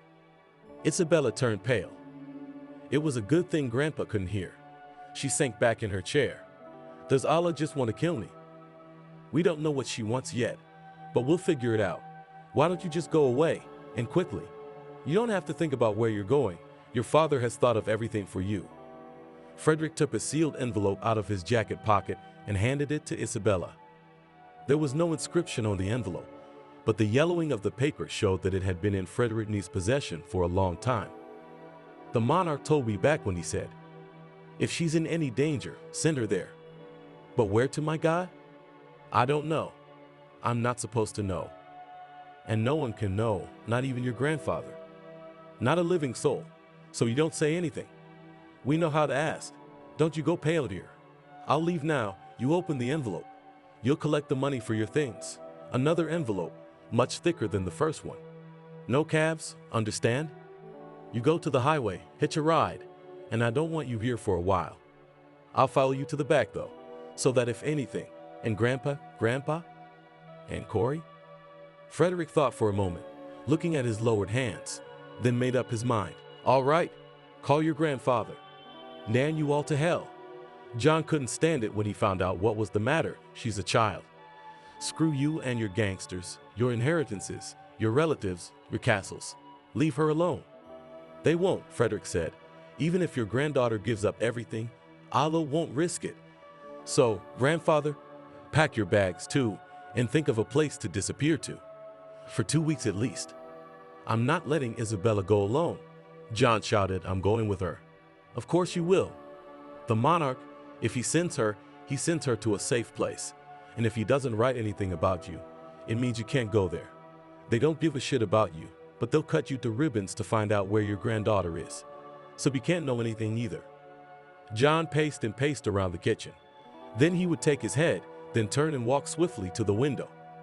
Isabella watched him with fearful eyes. All right, he finally decided. I'll ask the guys I know to take you with them. I'll go with them on a voyage to Batumi. Isabella clasped her hands to her chest. Corey, Grandpa, Corey. All right, if he goes, we'll take him, John said grumpily. But what about you? How do I know you're okay? I'll go crazy out there. There's no way out, grandfather, do you understand? There is no way out, and Frederick turned to Isabella. Come on, get ready. Will 20 minutes be enough for you? I'll wait here, yes, and make some more coffee. I didn't sleep last night either. Entering her room, Isabella sank down on her bed. She had to get herself together so that she wouldn't miss anything, get all the things she might need, and most importantly, to put herself in such a state of mind that she wouldn't become completely confused, to keep her thoughts clear. In a situation like this, that was the only thing that could save the day, while her hands were trembling. And with trembling hands, she opened the envelope, took out a small sheet of paper torn from a notebook, unfolded it. Her eyes caught the first word, Shada. Dong the Chinese sat on the terrace, exposing his small, dry, wrinkled face to the sun. It seemed carved out of stone. The rocking chair, too, had long since fallen silent. Only a light, hot breeze came sometimes. Only a carefree starling sang in the garden. A young girl came out on the terrace with a tray. She was about 17 years old at the most. She wore a pink silk blouse and black silk pants. Her hair was braided. The girl's pretty face was concentrated as she carried a tray. Dong's grandniece was named Sayulin, which meant dainty orchid. She was indeed small, frail, and graceful, arms and legs like a child. When the family was concerned about who would take care of Dong and help him talk to the people who came to see him, Dong asked his niece to send Sayulin to him. She can cook better than any of your kids. I'm taking a real treasure from you. And now Sayulin was carrying his lunch, a deep earthen bowl that exuded a divine fragrance. Sayulin had made chicken and rice noodles. She didn't forget to put garlic and bell peppers, ginger, soy sauce, and wine vinegar, and the seasonings that are known to be the soul of any Barian. Dong's thin nostrils flickered. Sayulin placed a carafe of cold rice same vodka, a shot glass, on the table. She smiled slightly. This was why Dong had asked for her to be the one to come. Sayulin was silent. She would not say a word, as if she were not there. But she understood everything with half a word. "Can you feel it?" Dong spoke for the first time that morning, and his voice sounded hoarse. Sun Yulin replied, "Yes. How do you feel?" "Death is coming. I have to stay here. I'm expected to help now. You should be here, too, for now. I can't do this alone." Zayulin tilted her head. The meal passed in silence. Afterward, Dong sat there with his eyes closed, his face in the sun, unmoving, as still as a statue. Years ago, when that higher power, that voice of silence to which he obeyed, had called him here, there had been many obstacles. He came from another country. He didn't know the language. He didn't know the laws. And he didn't know how to pay bribes. He needed to settle here, and the laws would not allow it. No one would look at the fact that a small, not young, lonely Chinese man could pose no threat to anyone. So Dong went to the monarch. He went with his mother, Xayulin, who could translate his words. Surprisingly, he was allowed to see the monarch. Either the all-powerful master of the land was interested in the unusual visitor and wanted to amuse himself, or he thought that such a strange visit could warn him of something. Either way, the monarch did not risk missing something important. The Chinaman spoke to the monarch with his eyes half closed, as if he saw something before him that was invisible to the human eye. "The higher powers have commanded me to be here on this earth. But human laws, the laws of your country, prevent me from doing so. You can help me." "Why should I help you?" "The day will come when I will be able to help you in a way that no other person on earth can. I will be able to repay you." And the superstitious monarch, who wore a great golden cross, who donated cosmic sums for the church, who was prayed for a generous fee, in the 7 main monasteries of the country, could not ignore the patronage of that higher power, of which he had heard nothing until now. And Dong settled in a house for which he did not have to pay, and since then no one had ever asked him for documents. And now he had to pay the bills. And he had a rough idea of what the price would be. Maybe he'd come to take on that kind of debt and pay it off that way. Despite the fact that the future promised complete uncertainty, Isabella had packed only a small backpack. She didn't want things to burden her. Soon she was standing in front of Frederick, pale, collected in every sense of the word, and waiting for orders. Frederick drank the last sip of coffee. "Let's go. You've got a bus station near here. Don't go there so no one will remember you. Keep going down the highway. Get a hitchhiker. Preferably a truck. Those chauffeurs aren't likely to ask you anything. Don't say where you're going. Name a place near where you want to go. Go earlier or later. You can walk to your appointment. Dress well, you'll look like a tourist. And there are a lot of them now. You won't be conspicuous. Baby." John hugged her tightly, turned to Frederick. "Nah. Well, walk her out. Can we at least walk her home?" "Don't forget Corey," Isabella whispered. "He's as carefree as a fool. Make sure he's with you."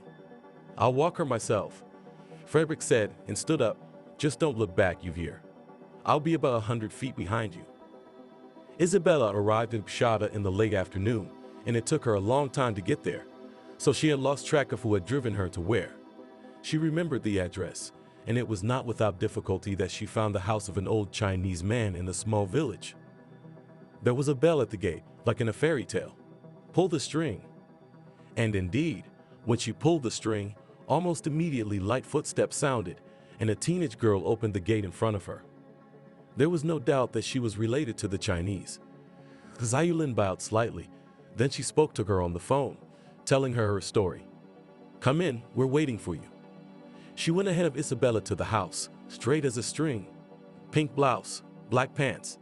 Dong was still sitting on the terrace, half covering his eyes, swaying in his wicker chair. The girls went up the steps, and Zayulin stepped back and stood behind the Chinese. "Hello," said Isabella timidly. The surroundings did not call for reverence. A poor old house, a wooden terrace with peeling floorboards, a wicker armchair, a small low table, 2 chairs. But Isabella was very uneasy. Dong gestured to the chair in front of him to sit down. She took off her backpack, put it on the floor in a corner, walked over and sat down. She put her hands between her knees. The Chinese man said something. "Look him in the eye," Zayulin translated. Isabella stared into those small, dark, impassive eyes for a long time, blinking from time to time. Then the Chinaman put the back of his hand to her forehead, held it there for a few moments, and then said something curt again. "Stretch your arms forward, came Zaylin's gentle voice. Isabella stretched out. He took both her wrists and held them for a long time with his warm, dry, almost weightless fingers. It was the way you hold when you feel for a pulse. Then he let go of Isabella's hands and, looking into her eyes, spoke. He stopped after a few sentences so that Zaylin could translate. You're poisoned. You'll live another 6 days. It's a slow poison. It's a poison brought from the east. No one here knows this poison. No one knows how it works. They won't know you've been poisoned. Every day you'll get weaker and weaker, like you're tired. Then you'll break out in a cold sweat and your heart will stop. They'll say you died of a heart attack. Isabella looked at the Chinaman with widened eyes. So then, when she and Allah were drinking wine, could it have been put in the wine? Was all she could find to ask. It's very rarely used. Expensive poison. Very expensive. Royal. It's put in wine or sweets. No taste, no smell. 10 drops, death immediately. 5 drops, death in a few days. No one will blame the person who poisoned. Isabella sat stunned, as if she had received a very severe blow. Still, she had no courage. Modern man is helpless before death, pathetic. But what will happen to Grandpa when he finds out she's dead? She won't even be able to say goodbye to him. Or will she still have time to see him? Because now it's all the same. She doesn't have to hide from anyone anymore. That's what the phrase meant. And in a week the girl will be gone. She doesn't need to be killed. She's already carrying death inside her. There's no cure for this, is there? With trembling lips she clarified, it can't be hospitalized, can it? The hospital won't understand. They won't believe you. The Chinaman paused. He hesitated. I can help, he finally said. You? Isabella couldn't believe it. I have a remedy for this poison. What? I realize it's useless now. It's hopeless. I'm going to die anyway. You've said. You want me to give it to you? Is it the remedy? Why do you ask that? Isabella was crying now. I shouldn't want this. Do you think I should die? Or should I pay you for the medicine? The Chinaman's words fell like stones. Because if you survive, they'll try to kill you again. Dong stood up, small, puny, in a long floor-length row. Stay here. They both didn't expect it to turn out this way. Dong could not imagine that he would ever encounter this poison, called secret death, in his homeland, again in his life. Twice in his life, he had delivered people from the curse of this poison, and both times the killers had tried to follow. Leon arrived around midnight. He didn't know what had happened, but the time assigned to him told him a lot. He left the car in a nearby alley and approached Dong's house almost by feel, without lighting a flashlight. He opened the wicket door without knocking. His footsteps were inaudible, but Zealand was already standing on the porch waiting for him. After seeing him to Dong's house, Anyulan, without asking anyone, began to prepare tea. She did it slowly. She boiled water, brewed the tea in a large porcelain teapot, and added dried jasmine flowers. Men need time to talk, but they would need their strength tonight. Leon and Dong's conversation was brief. The Chinese man told what an unexpected guest had shown up on his doorstep, who her father was, and what he had done for him, for Dong. And then went on to what her father had bequeathed to the girl, and what she was now threatened with because of this inheritance. It can't be, said Leon. Why such a hard way? She could have just been killed. In the United States, how hard could it be? Finally, she could have renounced her inheritance in favor of that Shakespearean sister. Lady Macbeth, why make things so complicated? Take such a circuitous route. You have a saying, Dong said slowly, for a rabid dog, 7 miles is no detour. A man knows his time limit. Leon slammed his palm on his knee in annoyance. Stubborn, both of them. All right, lead the way. And the tea? I'm sorry, some other time. So Yulin led him into the bedroom, where the nightlight was burning. There on the edge of the bed was a girl of about 13, small and covered with a blanket. Zayulin brought the lamp closer, wiped off something that looked like dirt from the girl's face. After that, the sleeping girl's face looked completely white to Leon. Is she alive? Alive? Zayulin nodded. I'll try to wake her up now.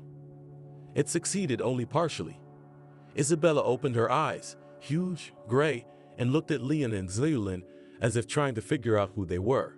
It's okay, Zayulin said. You're okay. You need to hide at his place for now. This man, he's a friend of ours. He'll take you to his house. Can you get up?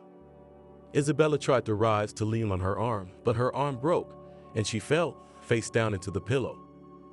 It was as if her body didn't belong to her. I see, Leon said. Stand back a moment, Xylan. He tucked the blanket in and gently lifted Isabella into his arms.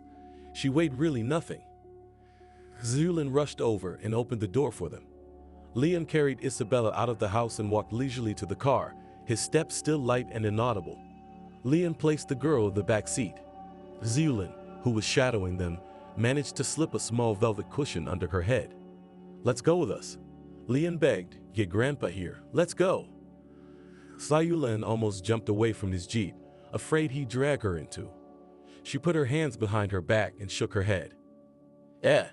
Leon got behind the wheel and started the engine, trying to keep things as quiet as possible. He drove off without turning on the lights. Xylan stood on the road for a long time, staring after them, as if she were stalling for time, not going home. The ceiling of the room was flooded with sunlight. Isabella heard the sing-song voice of the stairs, and a few moments later, the door opened without a knock. With her head slightly ducked, low ceiling, sloping roof, a tall, not young man entered the room. It seemed she'd seen him the night before, or had she dreamed it? He held a large mug in his hand. Good morning, said the man. I thought you were still asleep, so I didn't want to knock. How are you feeling? Better. After a long silence, Isabella's voice was hoarse. That's the most important thing. You're supposed to have milk, but I guess the store milk's probably no good. This is from the market, fresh. He held out the mug to Isabella, but the mug was too heavy to hold. The man sat next to him on the bed. He held the mug and Isabella drank.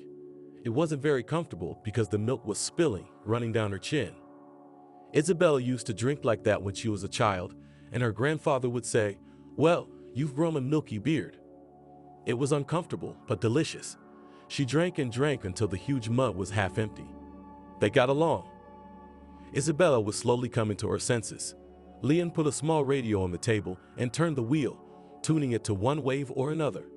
The sound was not the clearest, with interference, but it seemed that the music came to them from the distance where it was being played. It felt distant. They sat like that for hours. Leon was working on his chisel. Isabella was reading, curled up in an old armchair. The music changed to the news, and Leon reached for the wheel. I can't stand this politics. As suddenly his hand froze, and in the next instant he turned on the sound for full power. A criminal case has been opened over a double murder in the village of Chada. A man who may be involved in this crime has already been identified. Isabella slowly brought her palm up to her mouth. Leon jumped up. I'll call. Maybe not yet. Maybe it wasn't them. Isabella shook in a way that the comparison, like an aspen leaf, wouldn't seem like an exaggeration. Leon returned a quarter of an hour later, and Isabella was struck by how blackened his face was. He sat down in the same chair he had sat in the day before, rubbing his face with his hands. Well? He and Xylan shot them both. She was lucky, if I may say so. He probably would have been killed, and she would have been taken away and, questioned. But she ran. She probably wanted to call for help.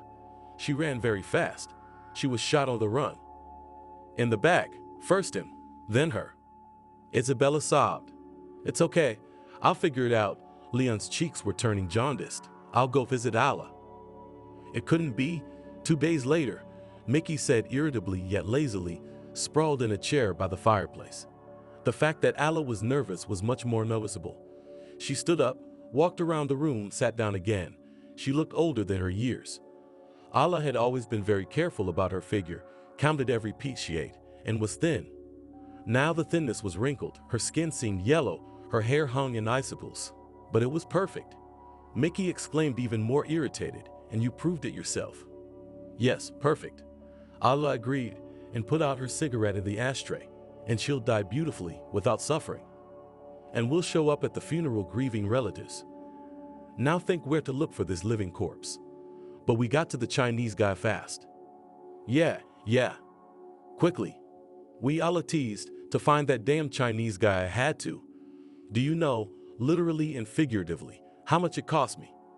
And now these fine people have made it, so I have to start all over again.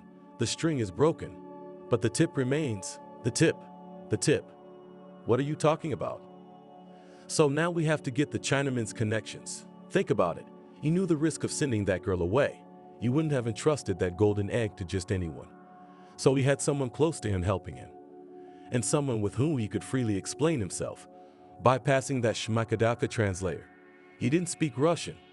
He understood some words. Now tell me, how many people here in the surrounding towns and villages speak fluent Chinese? It's as rare as that Dan Chinaman himself in our area. He's a bitch. How much money he set me up for? I paid a lot of money for that poison. I wanted to put her down gently, like a vet with a pet dog. Well, you didn't want that so much as you wanted to keep us out of trouble. And now it's Yeah, now That's right. No accidents. Listen, we're having a gloomy conversation. Allah started to calm down, made a grimace. Let's have a drink. She went into the next room, stayed there for a while, and then appeared on the doorstep. Shall we go? I've already poured. Woman, you don't trust a man to open a bottle? God, if you knew how many of them I've discovered in my lifetime, I hope it's rum. He asked, not getting up from his seat. No, just cognac, French cognac. And you wanted rum? Then pour your own. All right, bring your cognac. I said get it. I'm too lazy to get up from my seat. Allah brought a bottle on a small tray, shot glasses in which the cognac was already poured, a lemon and a vase with chocolates. Allah drank her shot with undisguised pleasure and immediately poured herself a second one. Mickey seemed to want to take his time, but then he drank it down and reached for the lemon. That's what a good cognac is, he said. Easy to drink. It slips down your throat. And yeah, I think it would be better by car, said Allah, unable, apparently, not to continue this exciting conversation. Let her be hit by a car at high speed. A random car accident. There are so many of them now. She reached for the lemon too, and suddenly shrieked. There was a man standing in the doorway of the room she had just come from. Mickey shuddered. How could a stranger be here, in a completely closed house, with all the alarms and video cameras, with walls as big as medieval fortresses, with barbed wire on top of them, in short, with all the things that were used to keep their peace and keep out the world for those who counted themselves among its elite? How could a stranger be here? What do you want? Allah shrieked. The man was tall. He blocked the entire door. Me? He shrugged. I don't need anything. You're the one who needs to see this through, I understand. And you won't give up. Who are you? Are you from Isabella? Do you know you can't just walk out of here? The guards. What are you gonna do to me? Why did you come?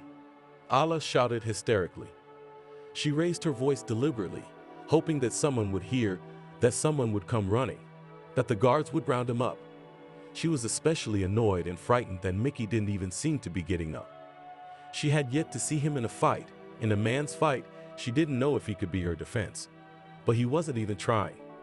What will you do to me? Repeated the stranger. Allah squinted her eyes. You'll be killed. No one here is going to know why you're trespassing, but you're not getting out of here. He nodded as if satisfied. Payback should be the same, the man said. You tried to poison a girl who was innocent of anything. When my friend saved her, you killed my friend. On your orders, you shot another girl, almost a child. You poisoned Isabella by putting poison in her wine. And now, a few minutes ago, you drank the poisoned wine. This is payback. What? Leon reached forward with his hand. The lid on the massive ring was open. The stash was empty.